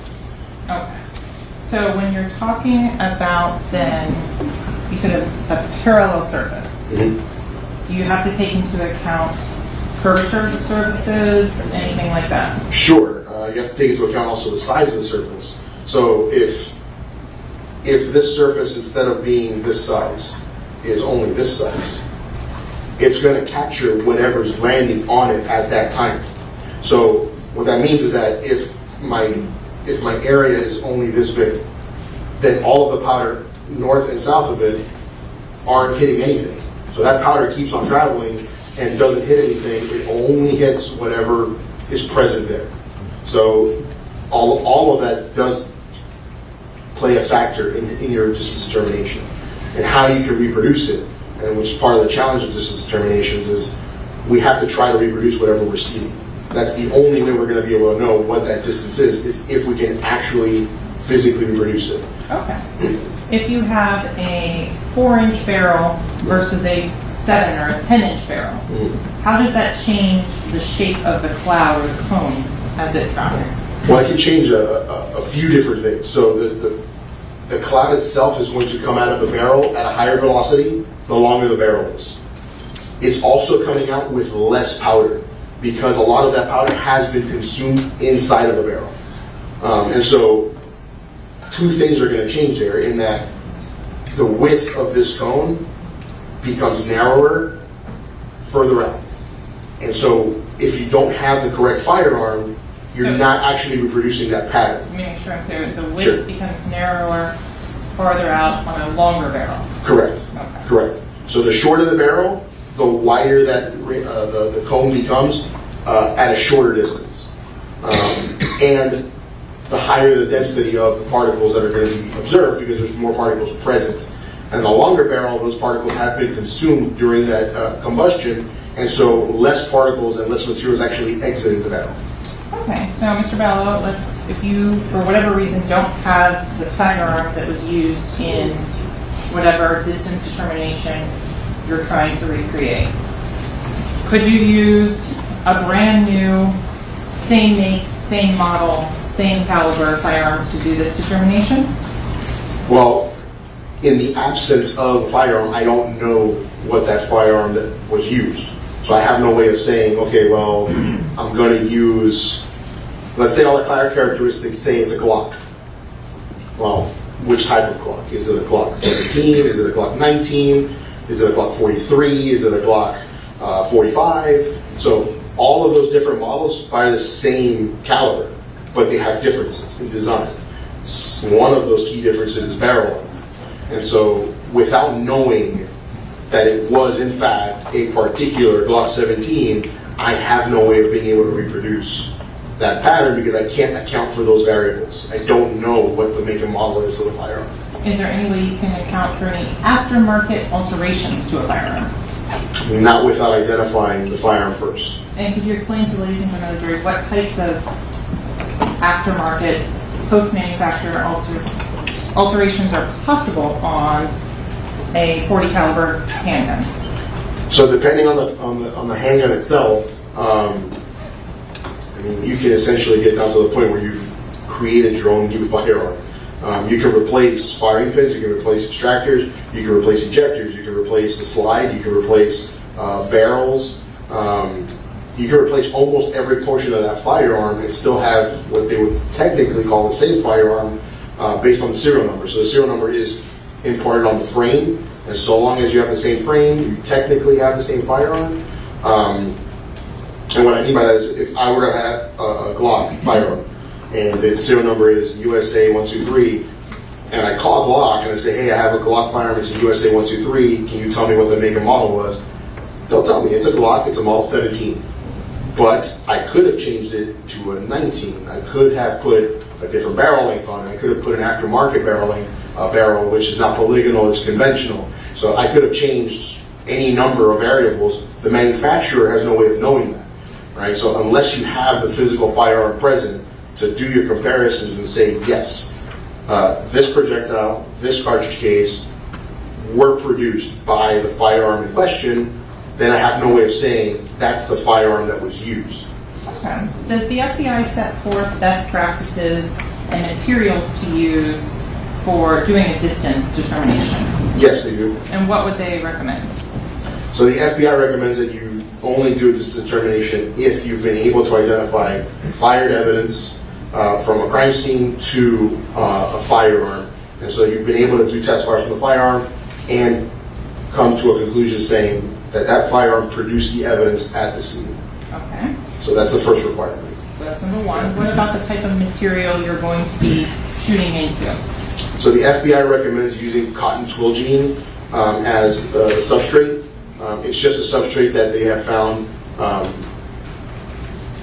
as a happy medium, if you will. So it doesn't capture too much particle or it doesn't capture too little particle. It fairly represents a large number of surfaces. Okay. Can you use like ballistics gel? You could try to use ballistics gel. The problem with ballistics gel is you wouldn't be able to process it afterwards. It's also transparent in nature, and so seeing the powder itself is going to be very difficult. And so while you could use it, it's not something that the FBI recommends doing. Could you use an animal skin to replicate human skin? I've heard people using pig skin. I believe they say that's the most similar to human skin that you can get. So that's something that they have done. Again, you can't chemically process skin, but you can visually examine them and see the difference between the patterns in the pig skin and the human skin, as the tones tend to be very similar and the texture tends to be very similar. Okay. What about plastic covering an Amazon box that's delivered to your house? I probably wouldn't use that. Why So the different materials are going to have different rates of capture. So that powder can hold onto cloth one way, and as you can imagine, tape is a fairly slick surface. And cardboard is a hard surface, not the same thing as clothing, not the same thing as skin. Our skin is elastic, cardboard's not elastic. And so how powder would adhere to our skin or to our clothing is significantly different than how it would adhere to cardboard or scotch tape or packing tape or anything like that. Okay, so now the question, final on this one. Did you do a distance determination in this case? No, I did not. Why not? So the first thing is I didn't have a firearm, so I can't know which firearm I'm going to use in order to replicate any of my tests. So I can't make tests for this determination because I don't know what firearm was used. Okay. Do you have a overall list of potential firearms that could have caused the ballistics evidence in this, or created the ballistics evidence in this case? Yes, so I did use the projectiles and the visible characteristics from the cartridge case, and I ran the information through the general rifling characteristics database that the FBI initially made, and now it's being housed by the Association of Firearm Artillery Examiners. And it did come back with a list. It was a fairly lengthy list of firearms manufacturers, and so when the list contains that many, we don't typically report out a list of suspect weapons because it's just too many to report. We essentially just insert in a report that if you need the list, let us know and we'll let you know how many firearms and which ones they are that could have fired this evidence. And that list is by no means exhaustive either. So there's really no way to know that that's all of the firearms that could have fired it, or was there a homemade firearm that fired it, or any other parts of like these kind of parts guns that they sell nowadays. There's really no way to rule any of those out. So this is just a list of major manufacturers that reported to the FBI their characteristics. And so approximately how many firearms were listed out in this case? I have to look at the Can you refresh your recollection? Please feel free to do so. Slow prep when you've done so.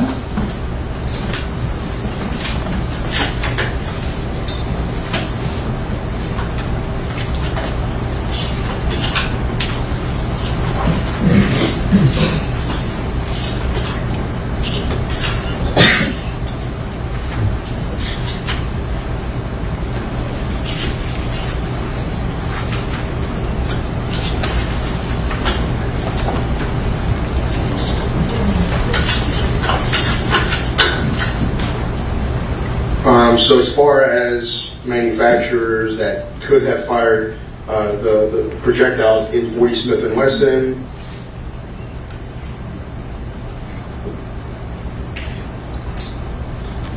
there's about 15 different major manufacturers.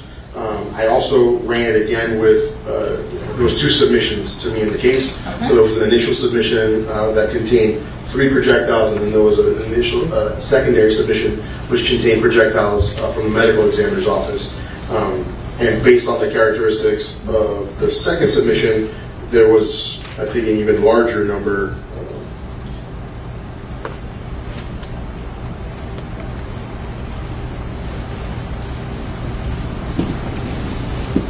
About 27 manufacturers that could have fired that set.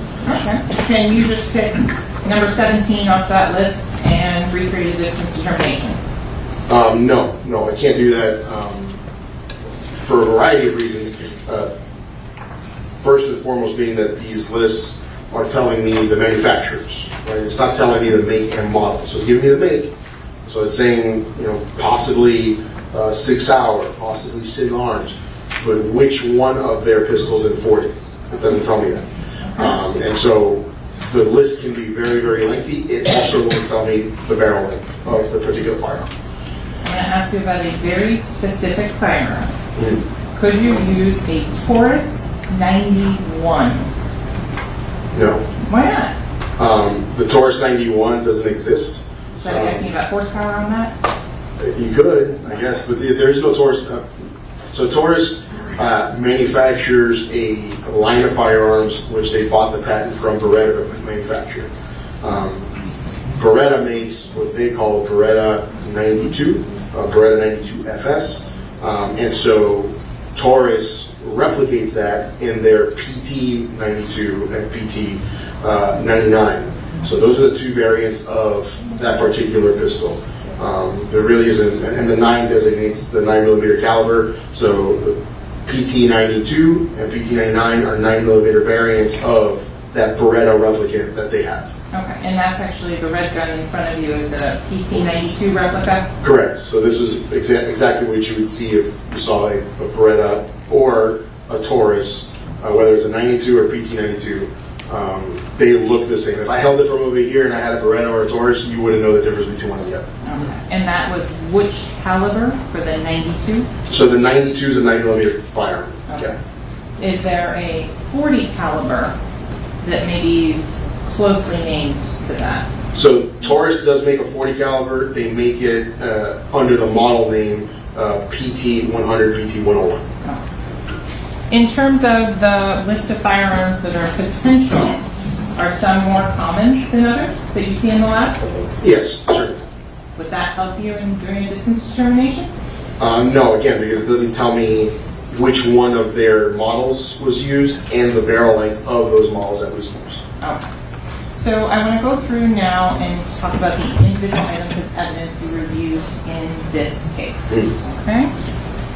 So I'm going to start here with item that you've assigned as item 13. Okay.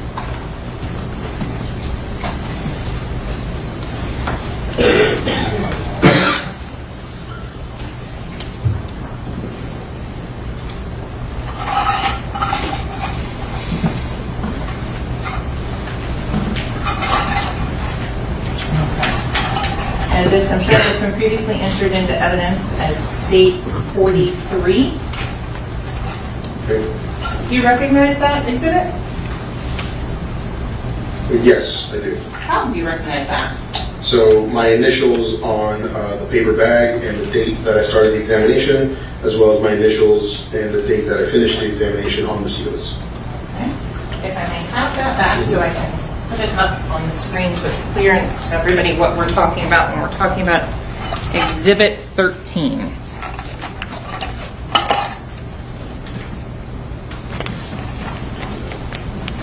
When you're talking about Exhibit 13, these white labels here on the back, did you place those on there? Yes, I did. And if you'd be so kind as to, do you know how to hit erase on the screen? Is there just erase everything? Or clear? There we go. Thank you. Yep. So Exhibit 13 labeled G115. Where does the G115 come from? So the G115 is the external identifier, so that's whatever the person who impounded the evidence itself labeled it.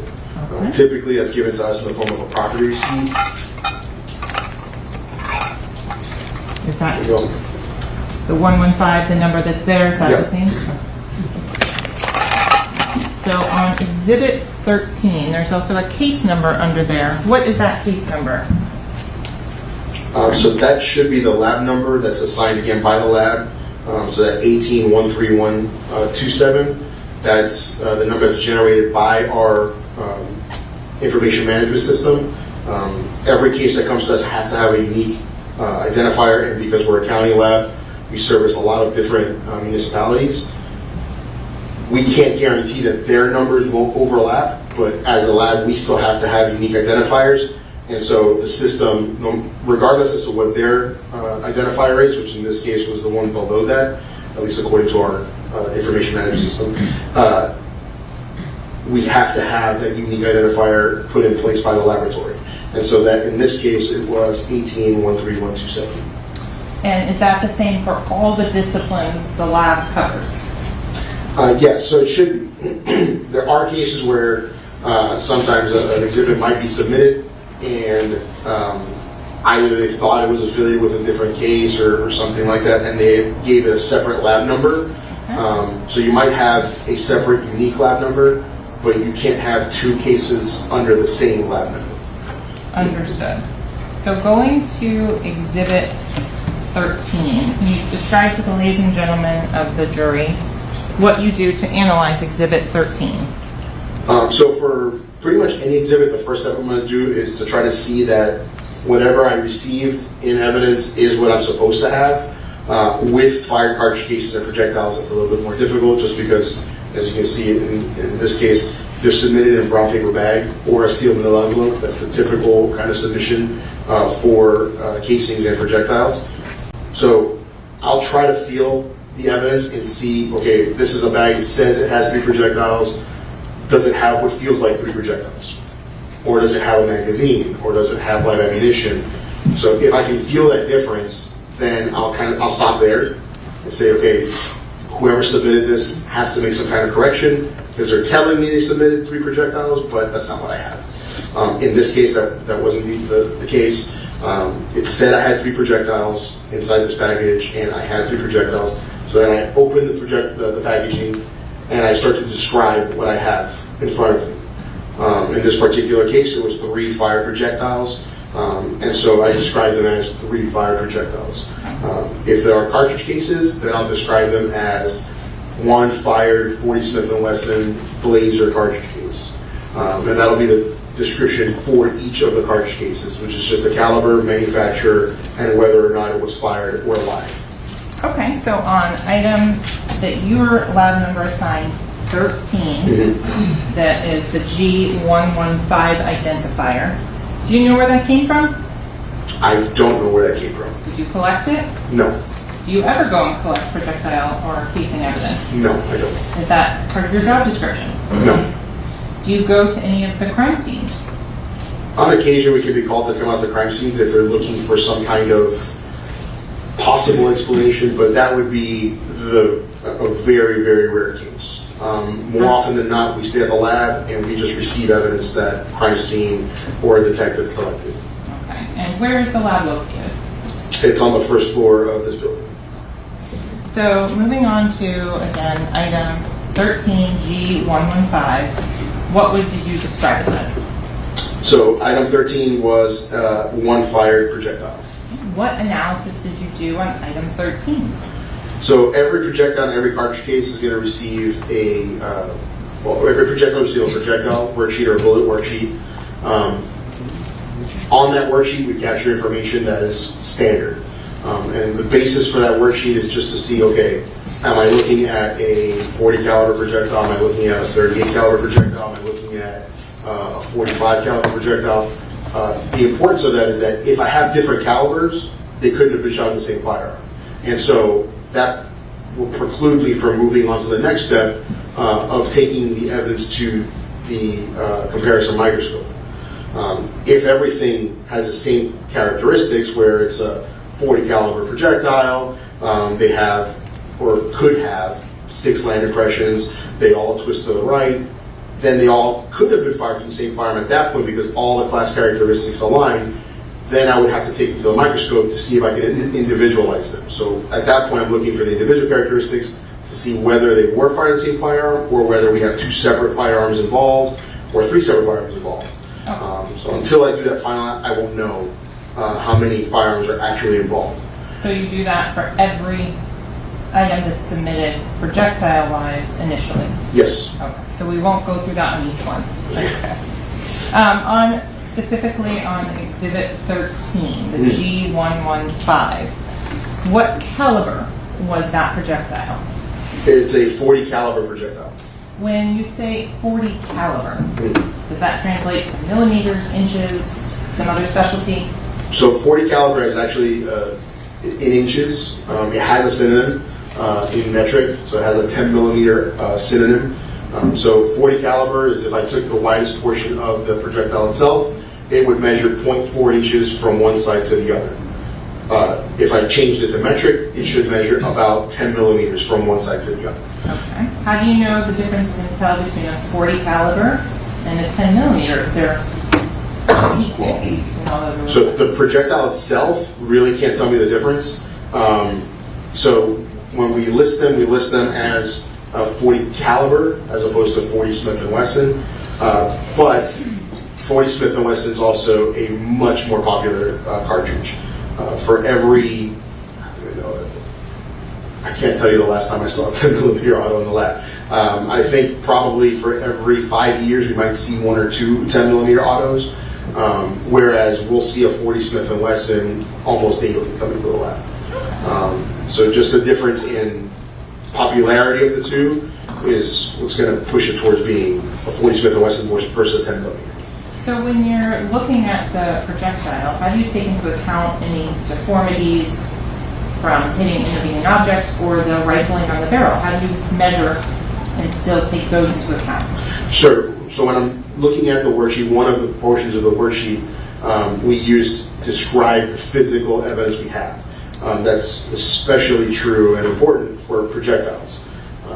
We can get projectiles that are relatively pristine, but that's not the norm. Most projectiles that we receive in evidence, whether they hit a person or they hit a car or they hit a tree, are deformed from hitting something. And so it's very important for us to describe what damage we're seeing on the projectiles for a variety of reasons. One of them being that if I can't measure the exact diameter of the base, I need to know why I couldn't measure the exact diameter of the base. So is it because the base is missing? Or is it because it's just deformed, it's pancaked, it's flattened out, so I can't get an accurate measurement? And so that's one part of it. The other part of it is I do look for the class characteristics of the number of land impressions. If the damage is that half of the projectile is missing, and I have 2 land impressions, well, I don't know, did it have 6 land impressions total? Did it have 5 land impressions total, and I only have 2 left? And so at that point, if I'm missing that information, I can't determine whether or not the class characteristics really line up until I take it to a microscope and start measuring the width of the land impressions and determine that, okay, if the width of the land impressions are this, then it has to be 6 land impressions. Or if it's a larger land impression, then it has to be 5 land impressions. So all of those characteristics are notated in our notes page for those different reasons. Can you look at shrapnel, or tiny, tiny pieces of a projectile and get those land and groove impressions? Depending what's there, we could. So if, let's say, the jacket that's on here peeled off, and now instead of having 1 jacket, I end up having 5 or 6 fragments of a jacket. I can look at those fragments and see if there is a land impression present, or if there's a partial land impression present. That won't let me know the class characteristics of the firearm, but if there's enough information in that land impression that's present, I could make a comparison to other projectiles. So depending on how much is left of those fragments, I can. If the jacket came off of a core, right? So like the inside of this projectile that would have been lead, that core doesn't actually impact the firearm itself, right? It's covered by the jacket. So that core doesn't have any information that I can use to then make comparisons. So if it's just a lead core, there's nothing that I can do with that. Apart from maybe say it could have come from a 40 Smith & Wesson or it could have come from a 9mm. But that's about as far as I can go with that examination because there are no class characteristic or individual characteristics present on that from the firearm. Okay. So staying on Exhibit 13, was there a number of lands and grooves on Exhibit 13? Yes.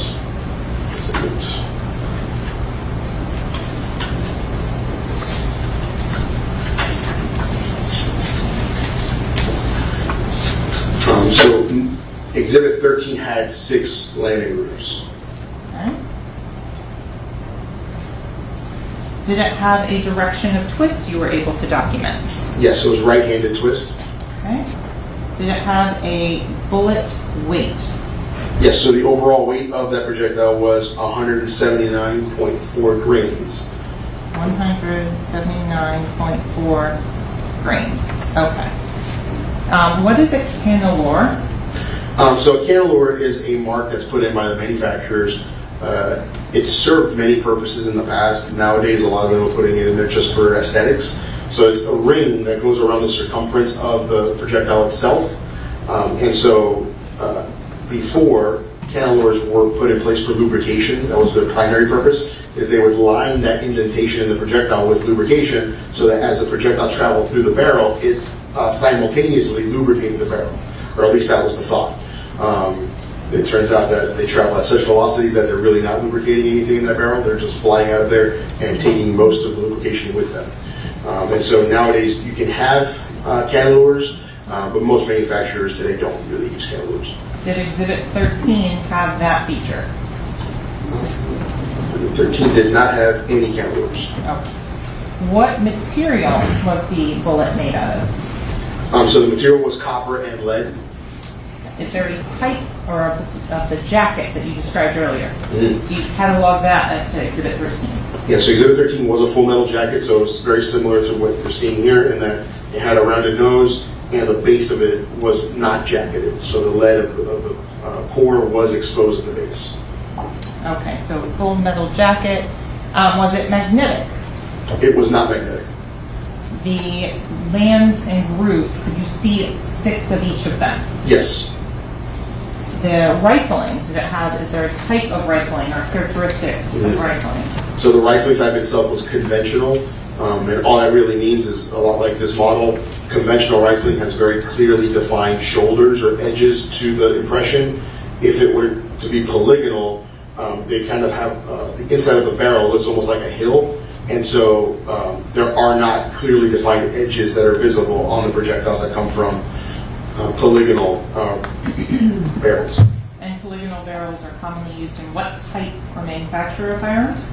So the most common is Glock, and then the second most common is probably H&K or Bersa. So moving on to, based on what you have, do you come up and estimate a estimated total bullet weight before it was fired? Yeah, so the manufacturer intended weight would have been about 180 grams. And is that consistent with a 40 Smith & Wesson Blazer cartridge? Yes. Do you document additional defects or anything as to Exhibit 13? Yes, I do. What do you document? So additionally to what we've already discussed, I'll document the packaging, so how exactly it was submitted. You can see that the external package is a brown paper bag, but inside of that, most agencies will have some kind of sub-packaging that will separate the individual items in the bag. So in this case, it was submitted inside of a small tin can, inside of a brown paper bag.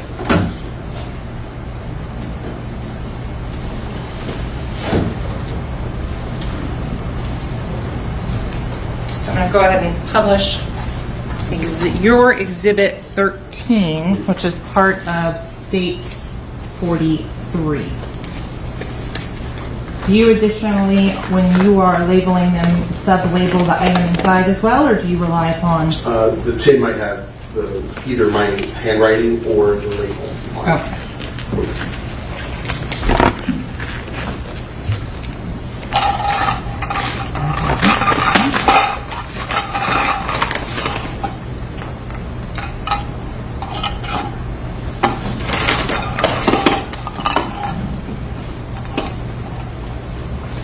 So is that your label? Yes. Okay. That's it. The handwriting here, the number 7 projectile rear passenger floorboard 1824. Is that you? No.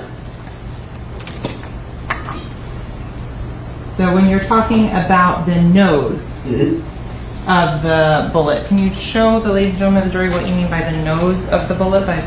Yeah, so the nose of the bullet would be this area right here. And then this is the base of the bullet itself. And then this is the land impression, or one of the land impressions.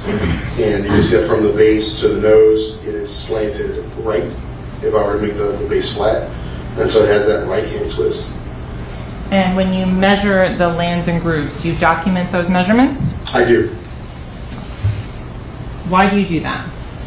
So the primary purpose for that is, again, to see the class characteristics, so the width of the lands and the grooves.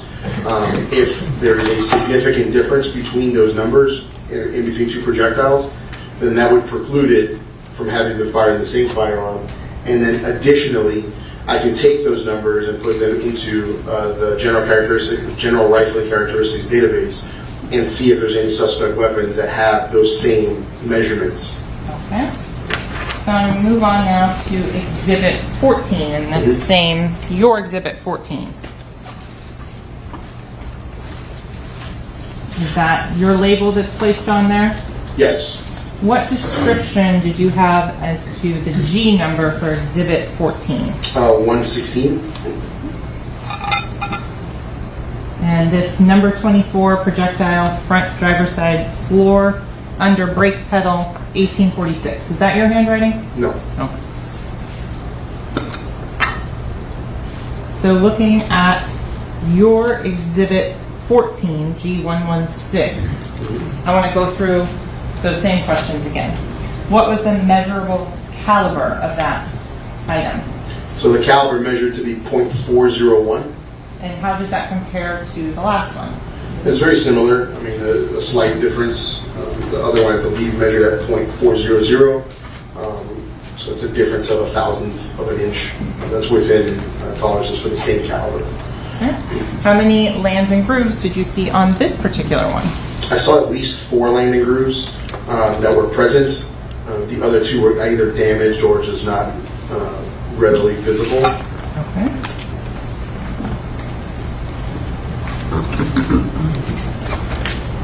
The bullet weight, what was this? It was 167.4 grains. What were the materials? It was also copper and lead.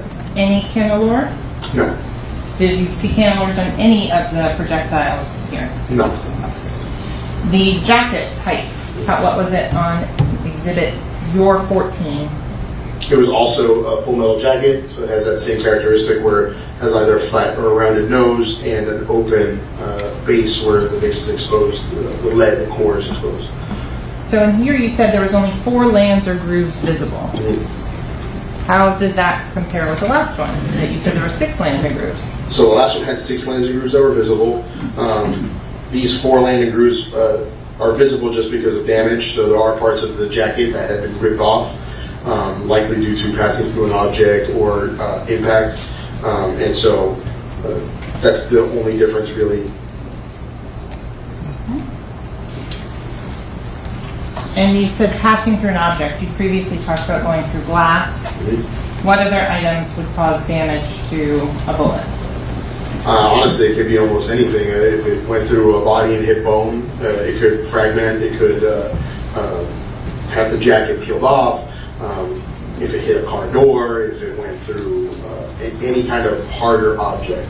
Most of these, all projectiles really, are intended to enter an object that's mainly liquid, right? So whether it's us, a deer, or any animal, the primary composition of us is liquid. So apart from bone, there's really not anything that's hard inside of our bodies, just like any kind of animal. And so any impact with bone or hard object like bone would cause damage to the projectiles. On Exhibit 14, were you able to determine a estimated original brain weight? I believe it was, I left it as undetermined because enough of it was missing that I couldn't say 100%. Obviously, it has to have weight at least 167 grams because there's material missing.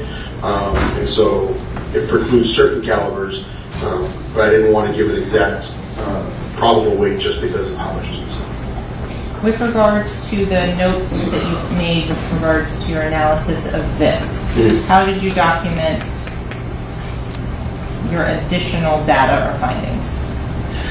So the projectile has damage to most sides of the projectile itself, with the jacket missing in several different portions of it.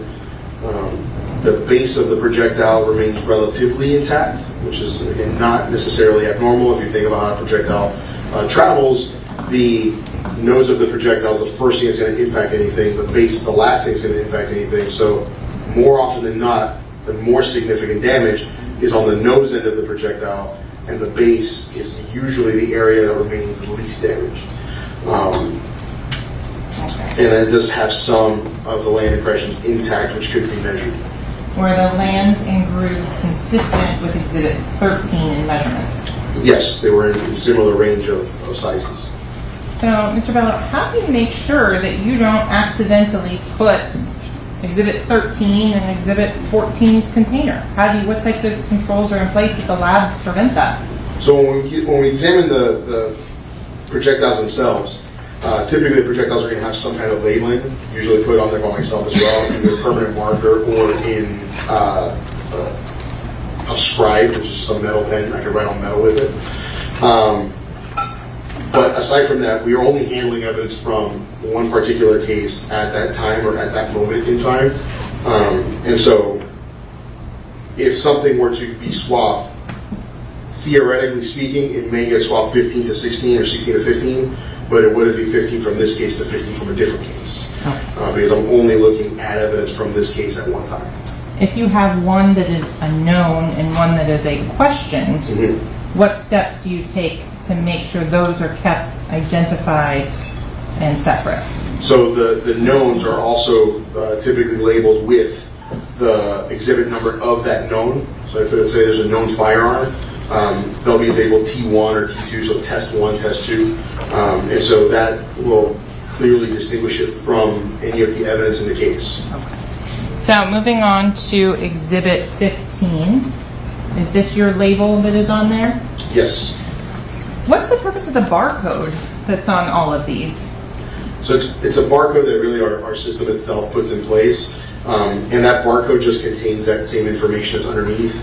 So if you were to scan that barcode, it would just give you its Exhibit 15, external ID, 117, case number, and lab number. So that's really all it is. It's just a replication of the below information in barcode format.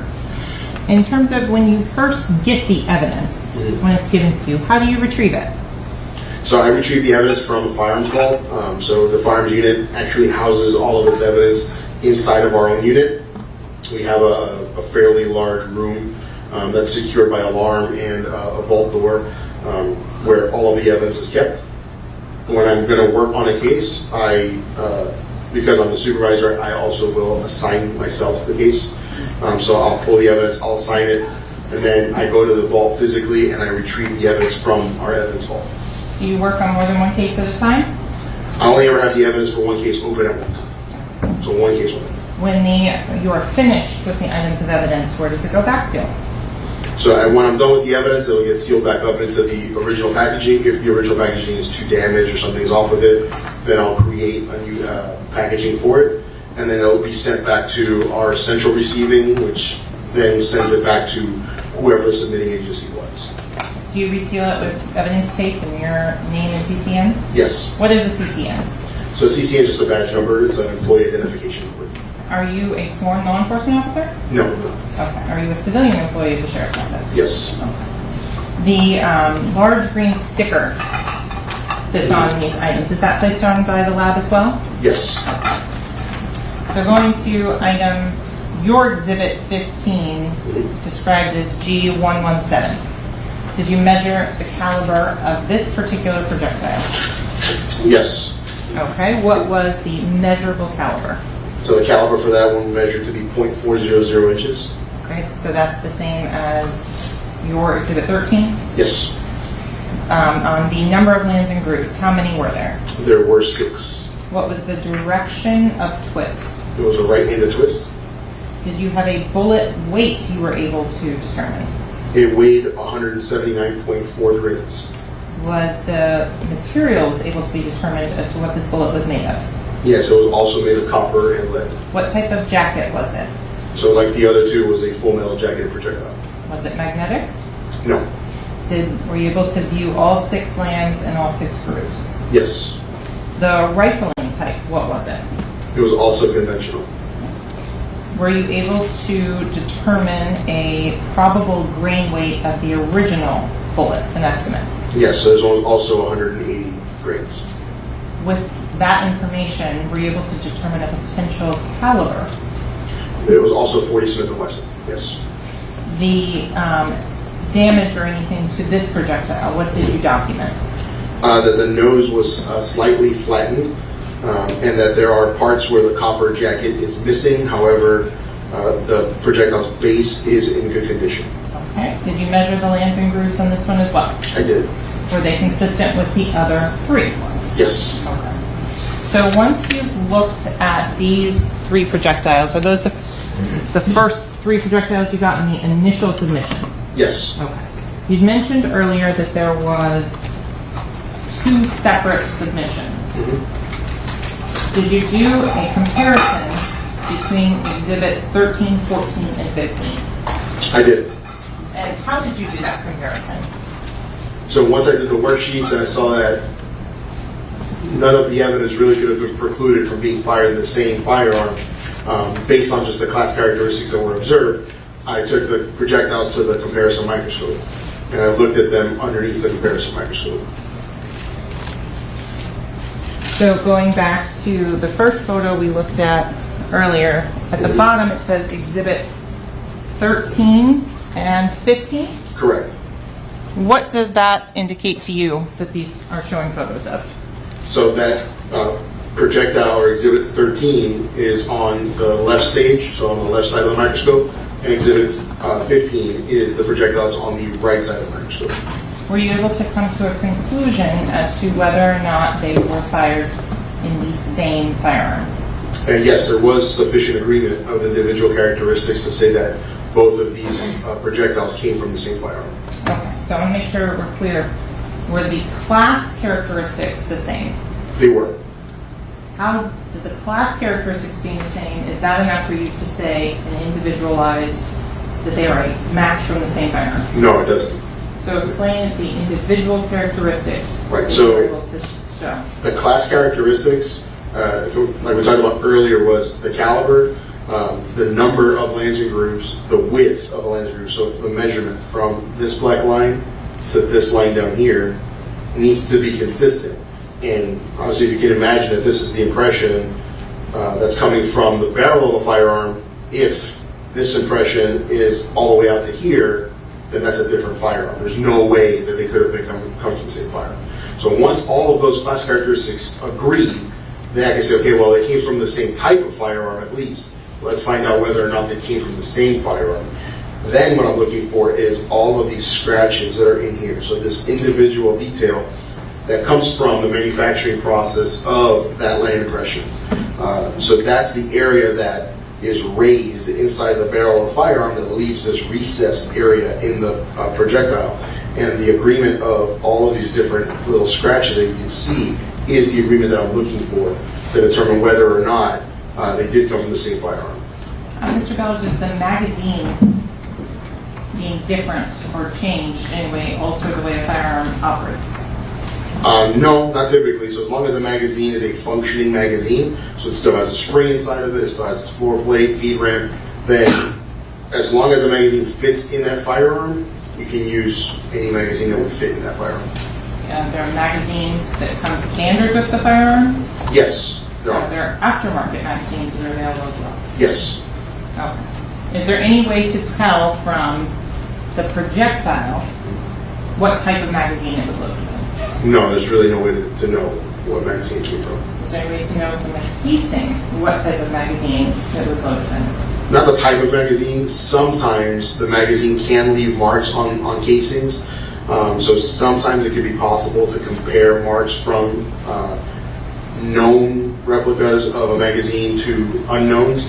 But again, that is sometimes, that's not all the time. And so there's really not a way to know, in the absence of a magazine or the absence of a firearm, there's really no way to know which magazine it came from or what type of magazine it came from. So we talked about Exhibit 14, which was the G116. Yep. Were you able to do the same examination and say that Exhibit 14 came from the same firearm as 13 and 15? So Exhibit 14 had similar class characteristics. The weight could have put it in the 40 caliber class. The width from that line to that line was very similar to these two exhibits, but there wasn't enough detail present. So these lines that I'm looking at in here didn't reproduce well on this other projectile.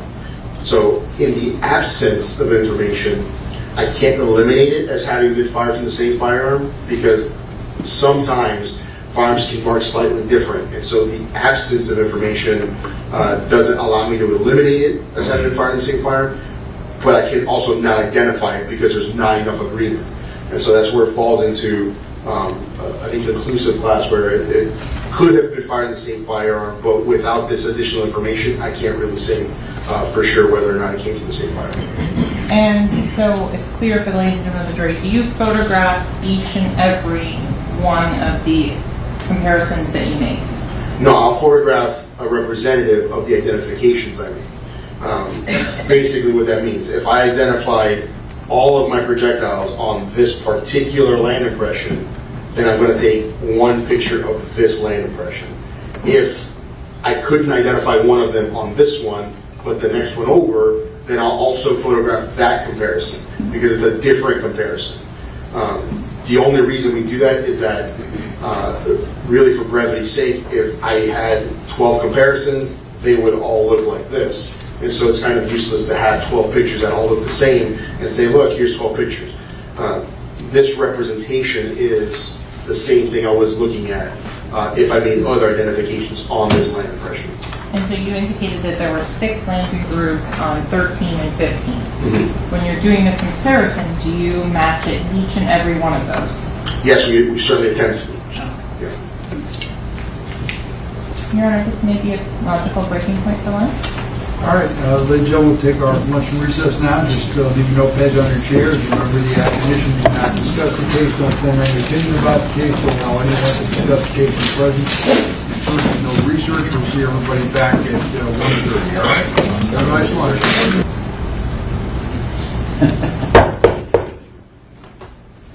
Jury entering.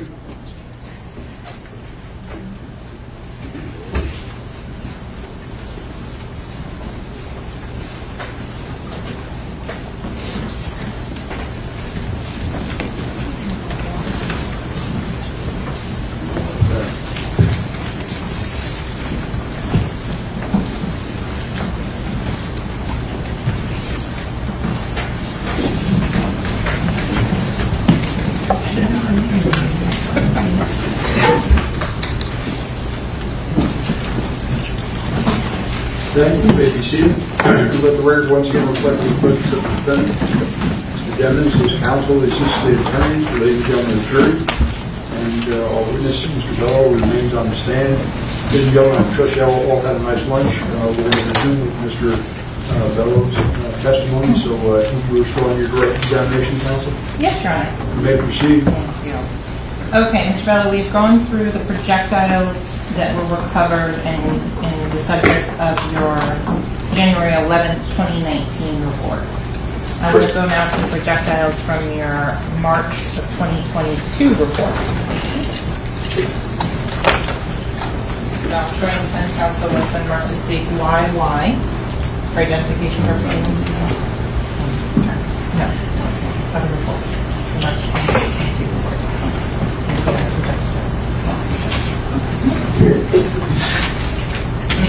identification purposes only, what's been marked as state Y, why? Do you recognize this piece of evidence? Yes, I do. How do you recognize this piece of evidence? Again, my initials and CCN numbers was the date that I began and finished the examination, and my initials on the seals. The large green sticker that's on there, is that placed on by the Broward Sheriff's Office Crime Lab? Yes, Is that the same sticker that is identifying all the work done in this case of 18-13127? yes, Is it in the same or substantially same condition as once you finish analyzing the items in this package? yes. Here at this time, the state would request to state YYN is the next numbered exhibit. No objection. It'll be admitted. States YY would be marked states 49.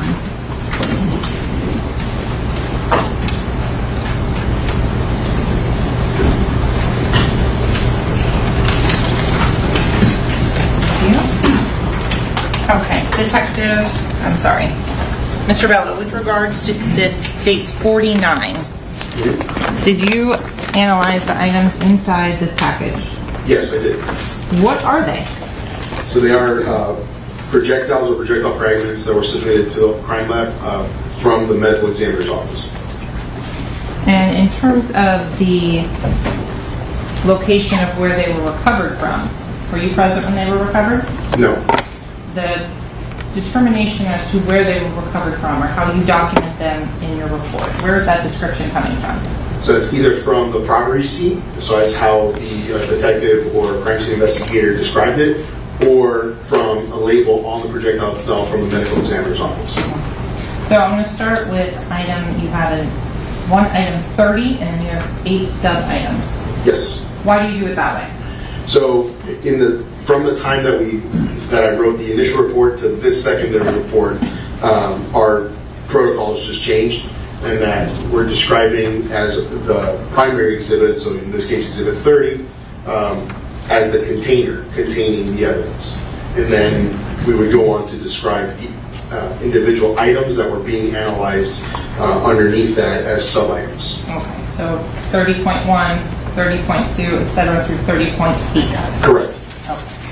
So I'm going to start with 30.1. What was the G number associated with that?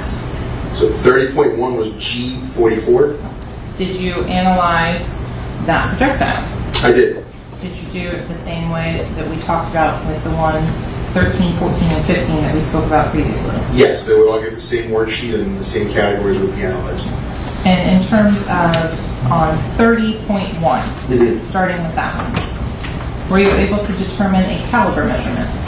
Yes, it was measured to be 0.410 inches. And what type of... Were you able to determine if there were lands and grooves that you could evaluate? Yes. So the number of lands and grooves would have been 6. I believe 1 was damaged, but I was able to see 5, and there was a space for an additional. Okay. And is that consistent with the other projectiles we talked about earlier this morning? It is. What was the direction of twist? It was a right-hand twist. What was the bullet weight on that? It weighed 174.8 grains. Were you able to determine the material it was made of? It was also composed of copper and lead. What type of jacket was on that one? It was, I believe it was unknown as far as the type of jacketing, just because of the damage to the projectile. So it did have a jacket, it was copper jacketed, but I'm not sure exactly what type it was. Okay, so you can't say full metal jacket. Right. And on the, was it magnetic? No, it was not. Were the lands and visible grooves measured? Yes, they were. And what was the approximate measurements of the lands and grooves?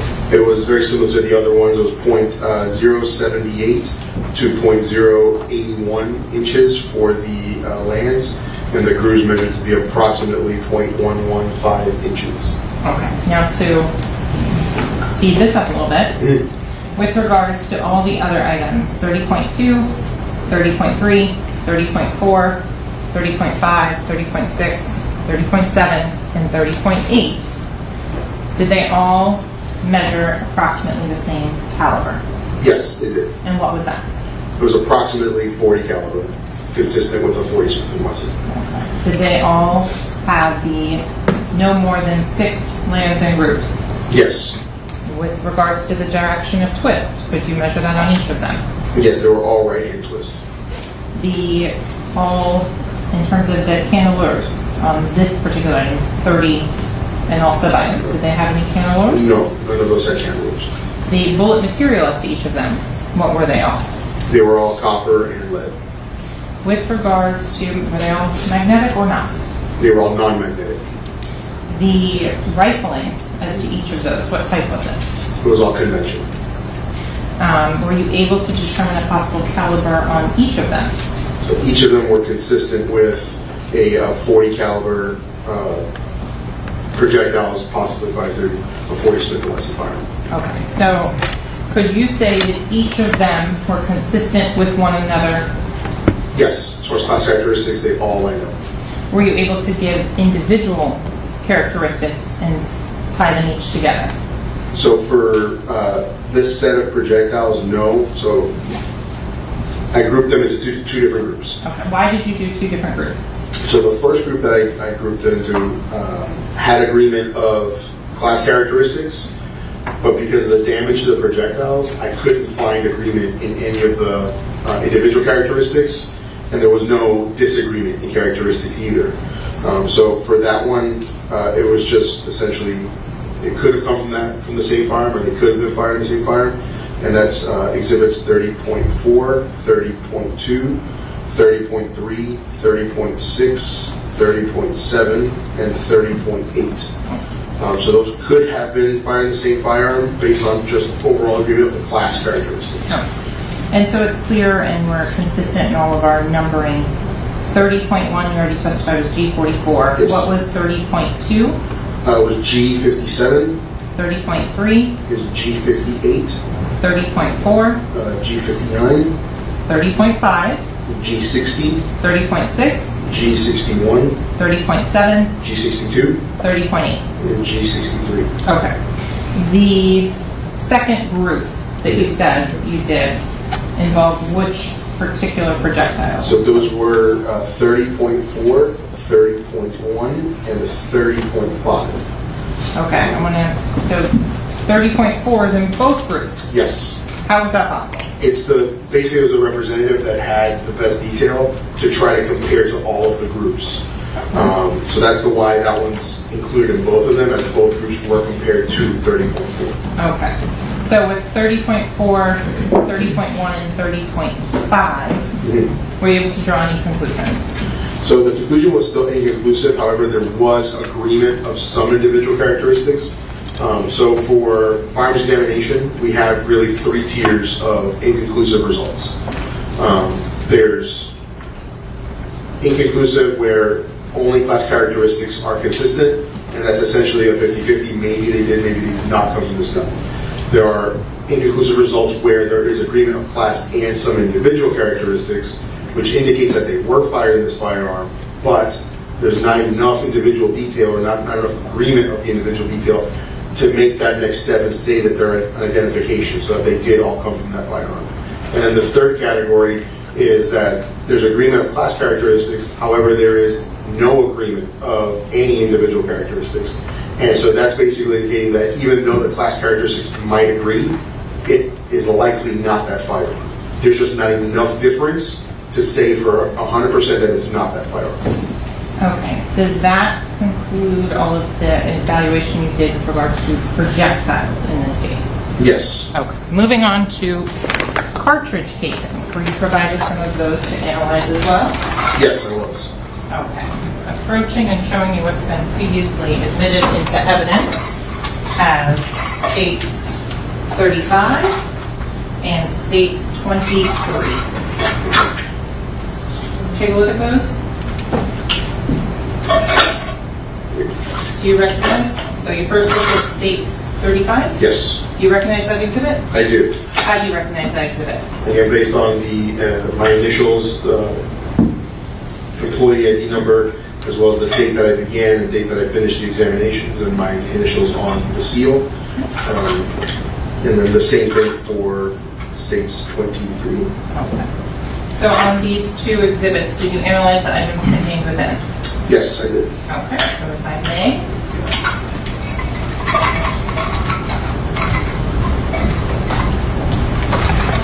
So starting with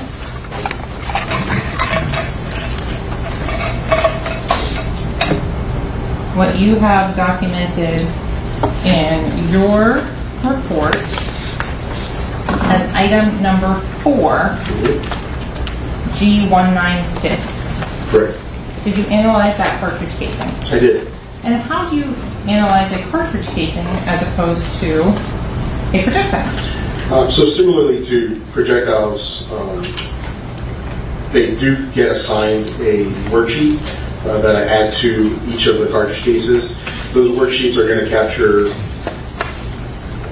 general information about the cartridge cases that will help the examiners determine whether or not there's any consistency in class characteristics across the cartridge cases that were submitted in the case.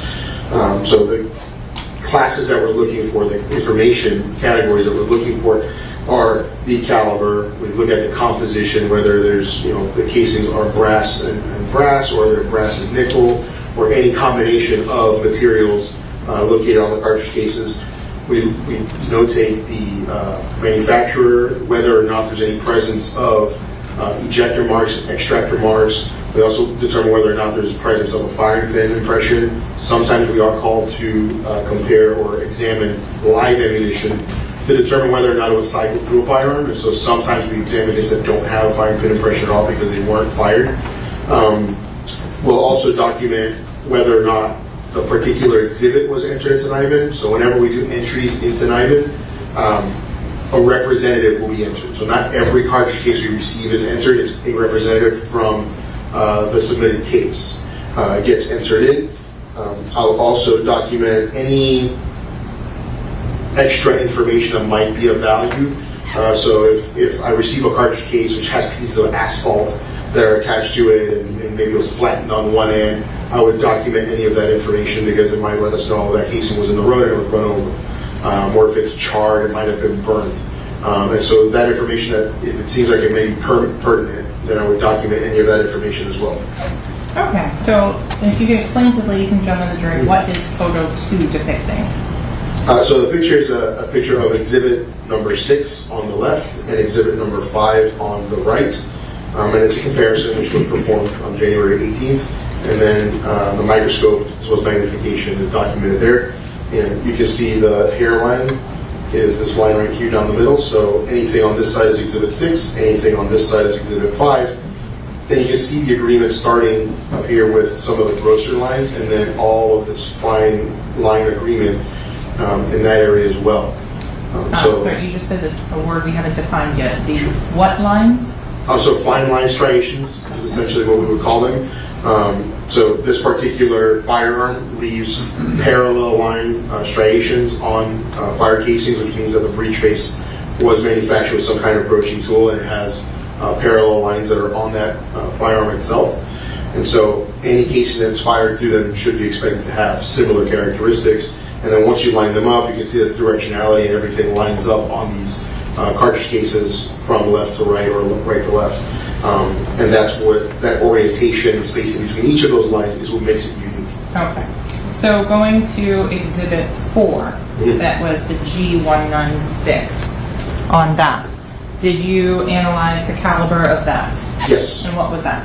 It was 40 Smith & Wesson. What was the case material made of? It was a brass material, so the casing body was brass and the primer itself was brass as well. What was the manufacturer?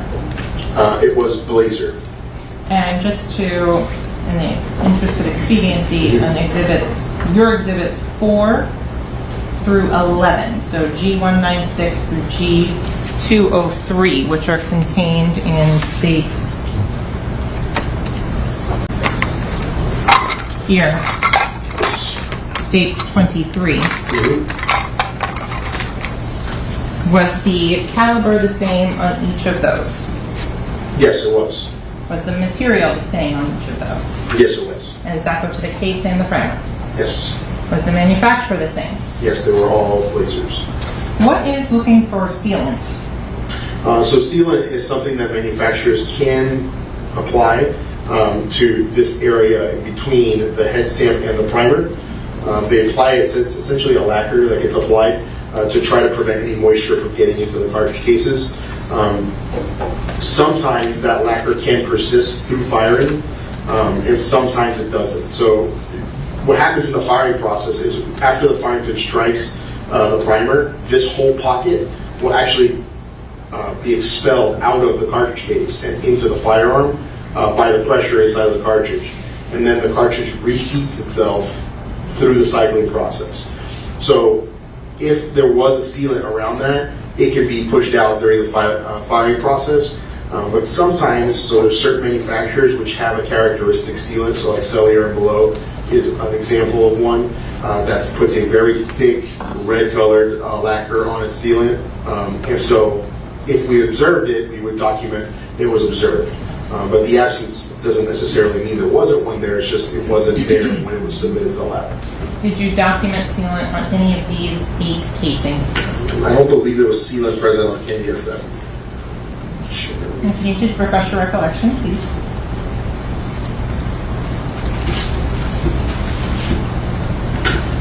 So there was no sealant present on any of them. In terms of the extractor marks, were you able to document those on each of these exhibits? Yes, I was. Were they consistent from 4 through 11? Yes, they were. What about the ejector marks? I believe there were ejector marks.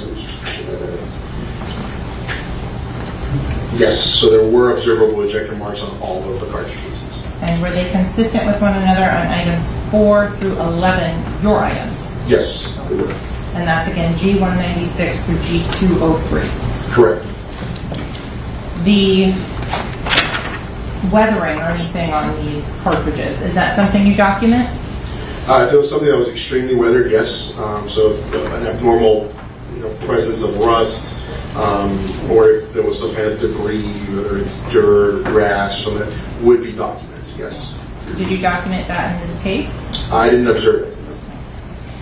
In terms of the DNA or MVAC procedure, are you involved in the processing of the casings at that point? No, I'm not. In the timeline, do you get the casings before or after the MVAC is done?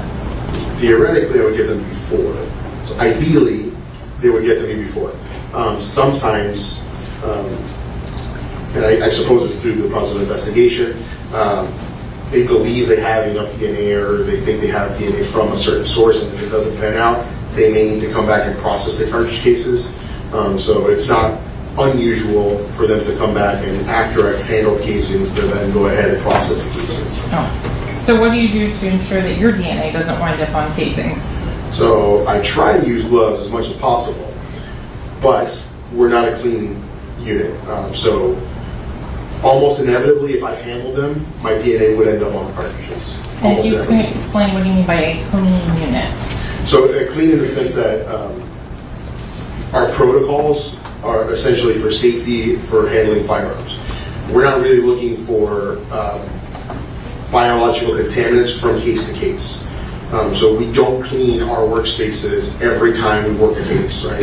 That's a requirement for our DNA units. Anytime they're going to work a case and they start a new one, they have to clean up everything in between. So bleach and wipe down of their entire work area every time they have a new case.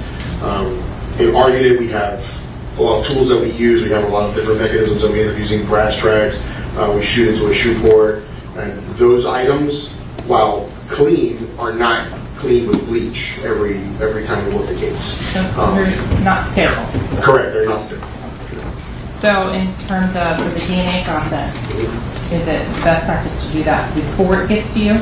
Yes, that's the best practice.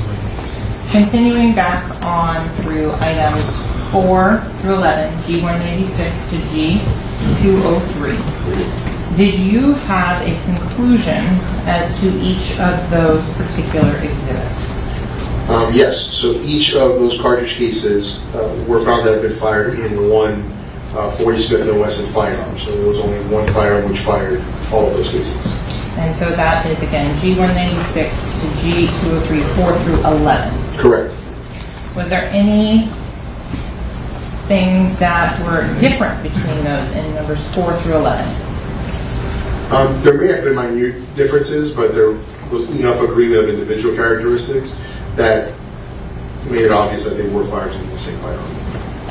So moving on to states 35.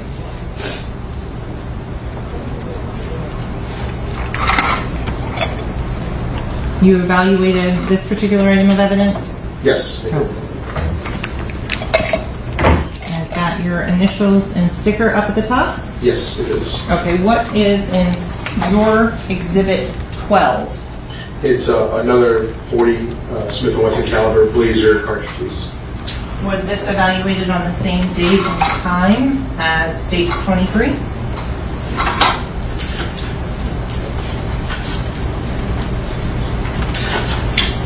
Yes, it was. What steps did you take to make sure that what is your exhibit 12 did not get switched with any of the other evidence, the other 8? So the cartridge cases, again, will be labeled with permanent marker or a electric stripe with the information from the case, specifically having that it is exhibit, in this particular case, exhibit 12 versus the other exhibits. Because they're packaged in different packaging. Does that tell you anything about your processing? For us, it doesn't really change how we're going to process it. So whether we do have different agencies which submit things very differently. Some agencies will actually submit every cartridge case in a separate package. So whenever we receive the packaging, it doesn't really change how we're going to analyze the evidence, because the question ultimately is still the same question: is this 40 Smith & Wesson cartridge case, could it have come from the same firearm which produced the other 40 Smith & Wesson cartridge cases? Okay. So the G number here on what is in evidence as states 35, how did you document that? It's a G138. And were you present at the Miramar substation 2811 Southwest 186th Avenue when it was recovered on October 26th of 2018? No, it was not. Going on to exhibit number 12, I want to go through that. Were you able to determine what caliber exhibit number 12 was? It was 40 Smith & Wesson. What was the case material and primer material? They were both brass. What was the manufacturer? Blazer. Was there sealant documented? No. Were there extractor marks? Yes. Were there ejector marks? Yes. Was there a firing pin shape? Yes. What was the firing pin shape on exhibit 12? It was hemispherical. And is that documented in what is photo 2 in the USB drive? Yes. So this is the firing pin impression on this side, and that circular shape is the hemispherical shape that I was referring to. When, Mr. Bello, when you're given these pieces of evidence, are you told which one is important? Are you told which one is a value or anything like that? Sometimes they give us some information. It's typically in the form of a CL-15 or a crime lab submission form. Luckily or unluckily, I guess however you would like to look at it, for firearms, that information really doesn't matter to us, because the ultimate question for us is still the same. So it doesn't matter really for us where this exhibits were collected, where they came from, who they believe they're affiliated with. For us, what really matters is, can I objectively say that these items came from one source, or did they come from different sources? So that's really the question that we're always trying to answer. Okay. So we've talked about the hemispherical firing pin shape. Was exhibit 12, G138, magnetic? No, it was not. Okay. In terms of, did you come to a conclusion as to whether or not exhibit 12 was consistent with the casings of your exhibits 4 through 11? Yes, it was. How so? So Exhibit 12 shared all of the same class characteristics as the remaining cartridge cases that were submitted in the case. And upon further examination and comparison on the microscope, it had sufficient agreement of individual characteristics to tie it to the same firearm which produced the other cartridge cases in the case. Can you say that the projectiles that were recovered came from any specific casing? No, I can't say that. And in terms of the list of, and you mentioned going on to photo 3 here. What are we looking at in this photo? So this is the entry, or the images of the entry into NIBIN. So these are the images that would eventually get searched by the NIBIN database. The first image is the overall image of the head stamp, so it includes the information, the manufacturer, caliber, and the primer detail that's there. The other pictures, so the first image doesn't typically get compared or correlated. It's the more detailed pictures that are underneath that do get compared and get a correlation score, so score of agreement.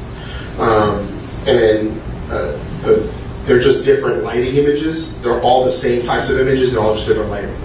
So the top left image is a 2D black and white image. This image is what they call a 6 o'clock grayscale image. This is a firing pin image, and then this is the all in focus image. And when I'm looking at these on the computer screen, typically I'm looking at one of these images, so not all of them.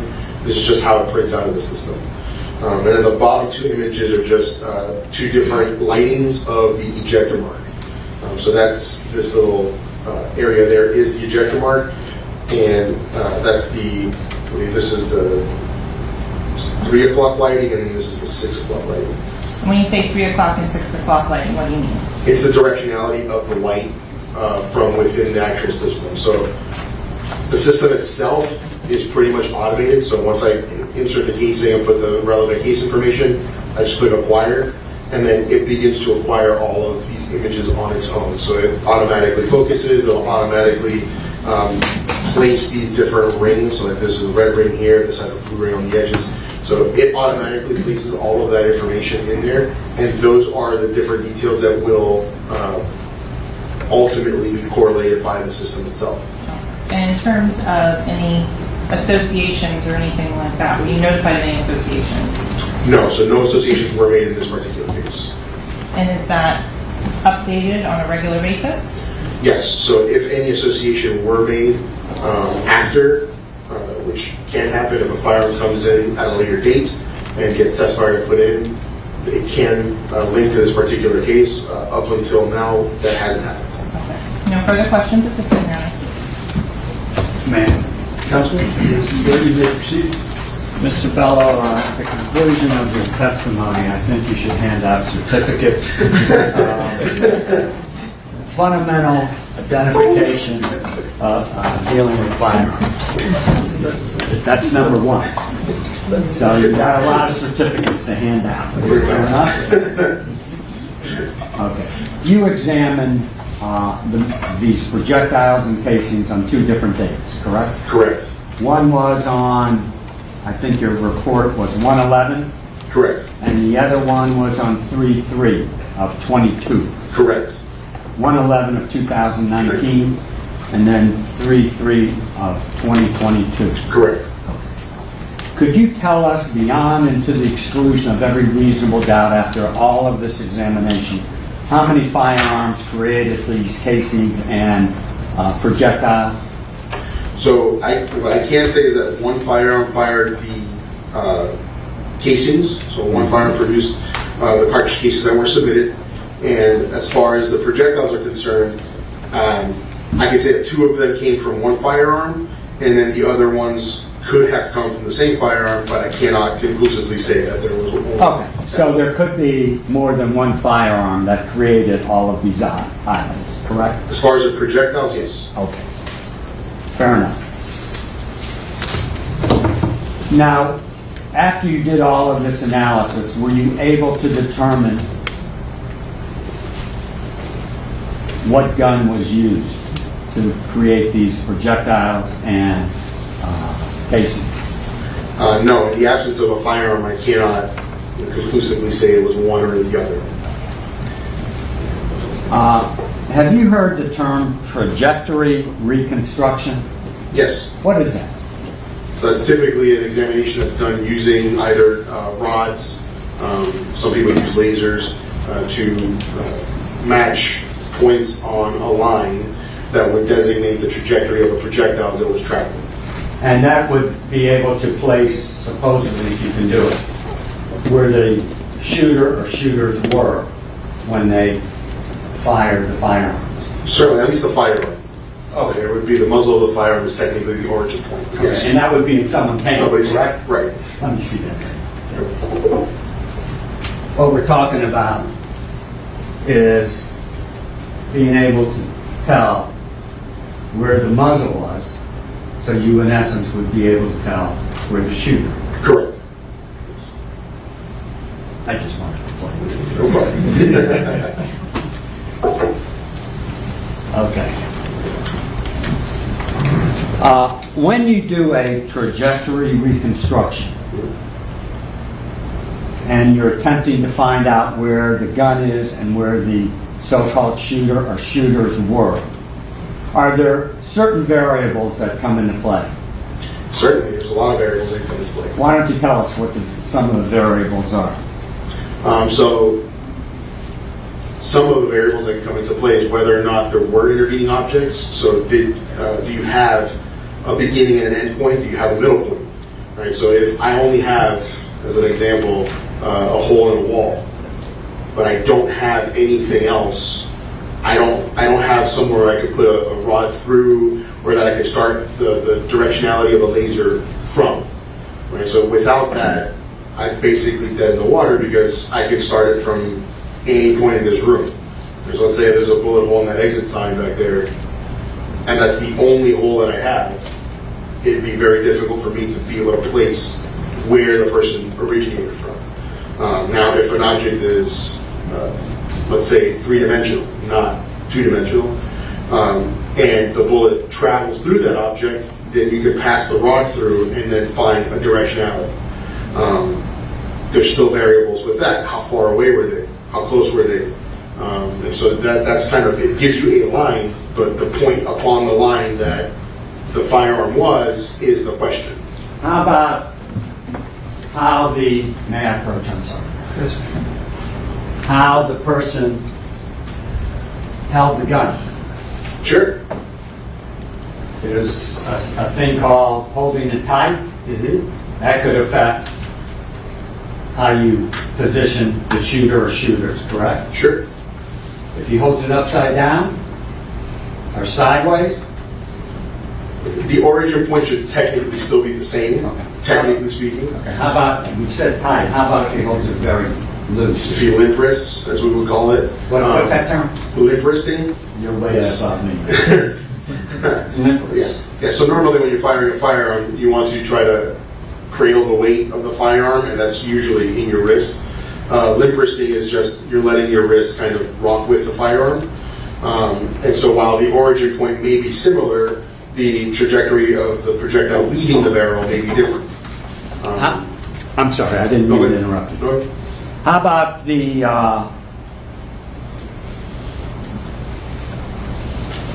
weather conditions? So as far as trajectory is concerned, it can play a role over significant distance. So whether, I'm sure most of us have heard or seen stories of people making sniper shots at a mile or a quarter mile or three-quarters of a mile. When you're shooting at distances like that, you have to take into account weather, wind. You actually have to take into account the rotation of the earth. So the people who can shoot out at that distance are exceptionally rare. But to be accurate at those distances, you have to be able to mitigate for gravity, wind, and for the spinning of the earth. So those are factors that can play a role in significant distance. If we're talking about a distance of 2 feet or 3 feet, then the weather is going to play a much less significant role. How about the object that the projectile hits? Yes, I can certainly. Like glass? Right, so whether it's glass, and the type of glass plays a role. Is it impact glass? Is it tempered glass? Is it standard glass? So all of these things can play a role. Is it a thicker pane of glass? Is it bulletproof glass? Is it soundproof glass? So I mean, there's a lot of different variabilities. And then obviously the thickness of that glass plays a role. The thicker the glass is, the more likely that the projectile is going to be significantly damaged and change its flight after it leaves that glass. Also, the angle of impact, where it hits the glass, can change after it travels through. You might have a projectile that's traveling straight at glass, and then after it passes through the projectile, through the glass, It can travel downward, it can travel upwards. It all depends on the angles of the glass and the angle that the projectile was approaching the glass at. How about the grain weight of the ammunition? So of the projectile itself, Yeah. so that can play a role because obviously the heavier an object is, with the force being applied to it, the more likely it is to stay in its directed path. That's kind of going back to that sniper scenario. That's why most snipers are using very large calibers. They are more likely to stay in flight longer and be less subjected to these changes than lighter, smaller projectiles. And if the shooting occurred inside a car, for instance, would the arm length matter of the so-called shooter or shooters, It could. and whether or not the person was leaning in one direction? Sure. Yeah, we're working in a very small environment. Okay, so there's a lot of variables that one must take into consideration Yes. before you say where the gun was or where the shooter or shooters were when they fired this firearm. Right. And if you don't take those variables into consideration, you're just giving a estimate of where everybody was, correct? I assume so. I mean, I have to see the situation, but yes. Okay. And you would consider that to be not proof beyond to the Protection, Your Honor.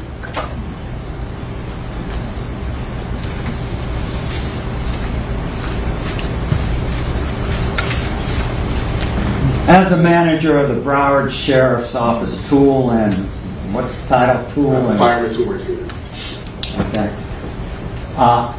You certainly would want to take all those variables in before you told this jury or any jury. Yeah, scientifically, I would want to make sure that I'm accounting for as many variables as possible whenever rendering an opinion. Otherwise, it would be just a guess, an Yes. estimate, right? Right. I want to give a scientifically valid opinion. Fair enough. Could I have one moment, please? Yes, sir.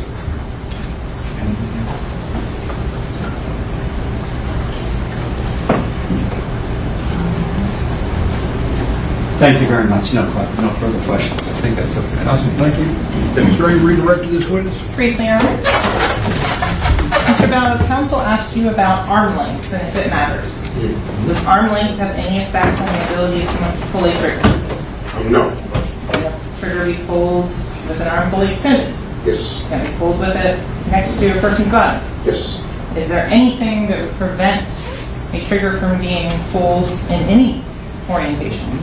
No. So the firearms are designed so that the firearm itself is an autonomous form. So the only thing that's required is for this trigger to be pulled, and whether it's upside down, sideways, any which way apart from something blocking it, it will function. So something has to be impeding the function of the firearm for it to function. Nothing further, Your Honor. Counsel, is this witness excused? Yes, Your Honor. Hold on. Yes. Thank you. You may step down, sir. Thank you. You're excused.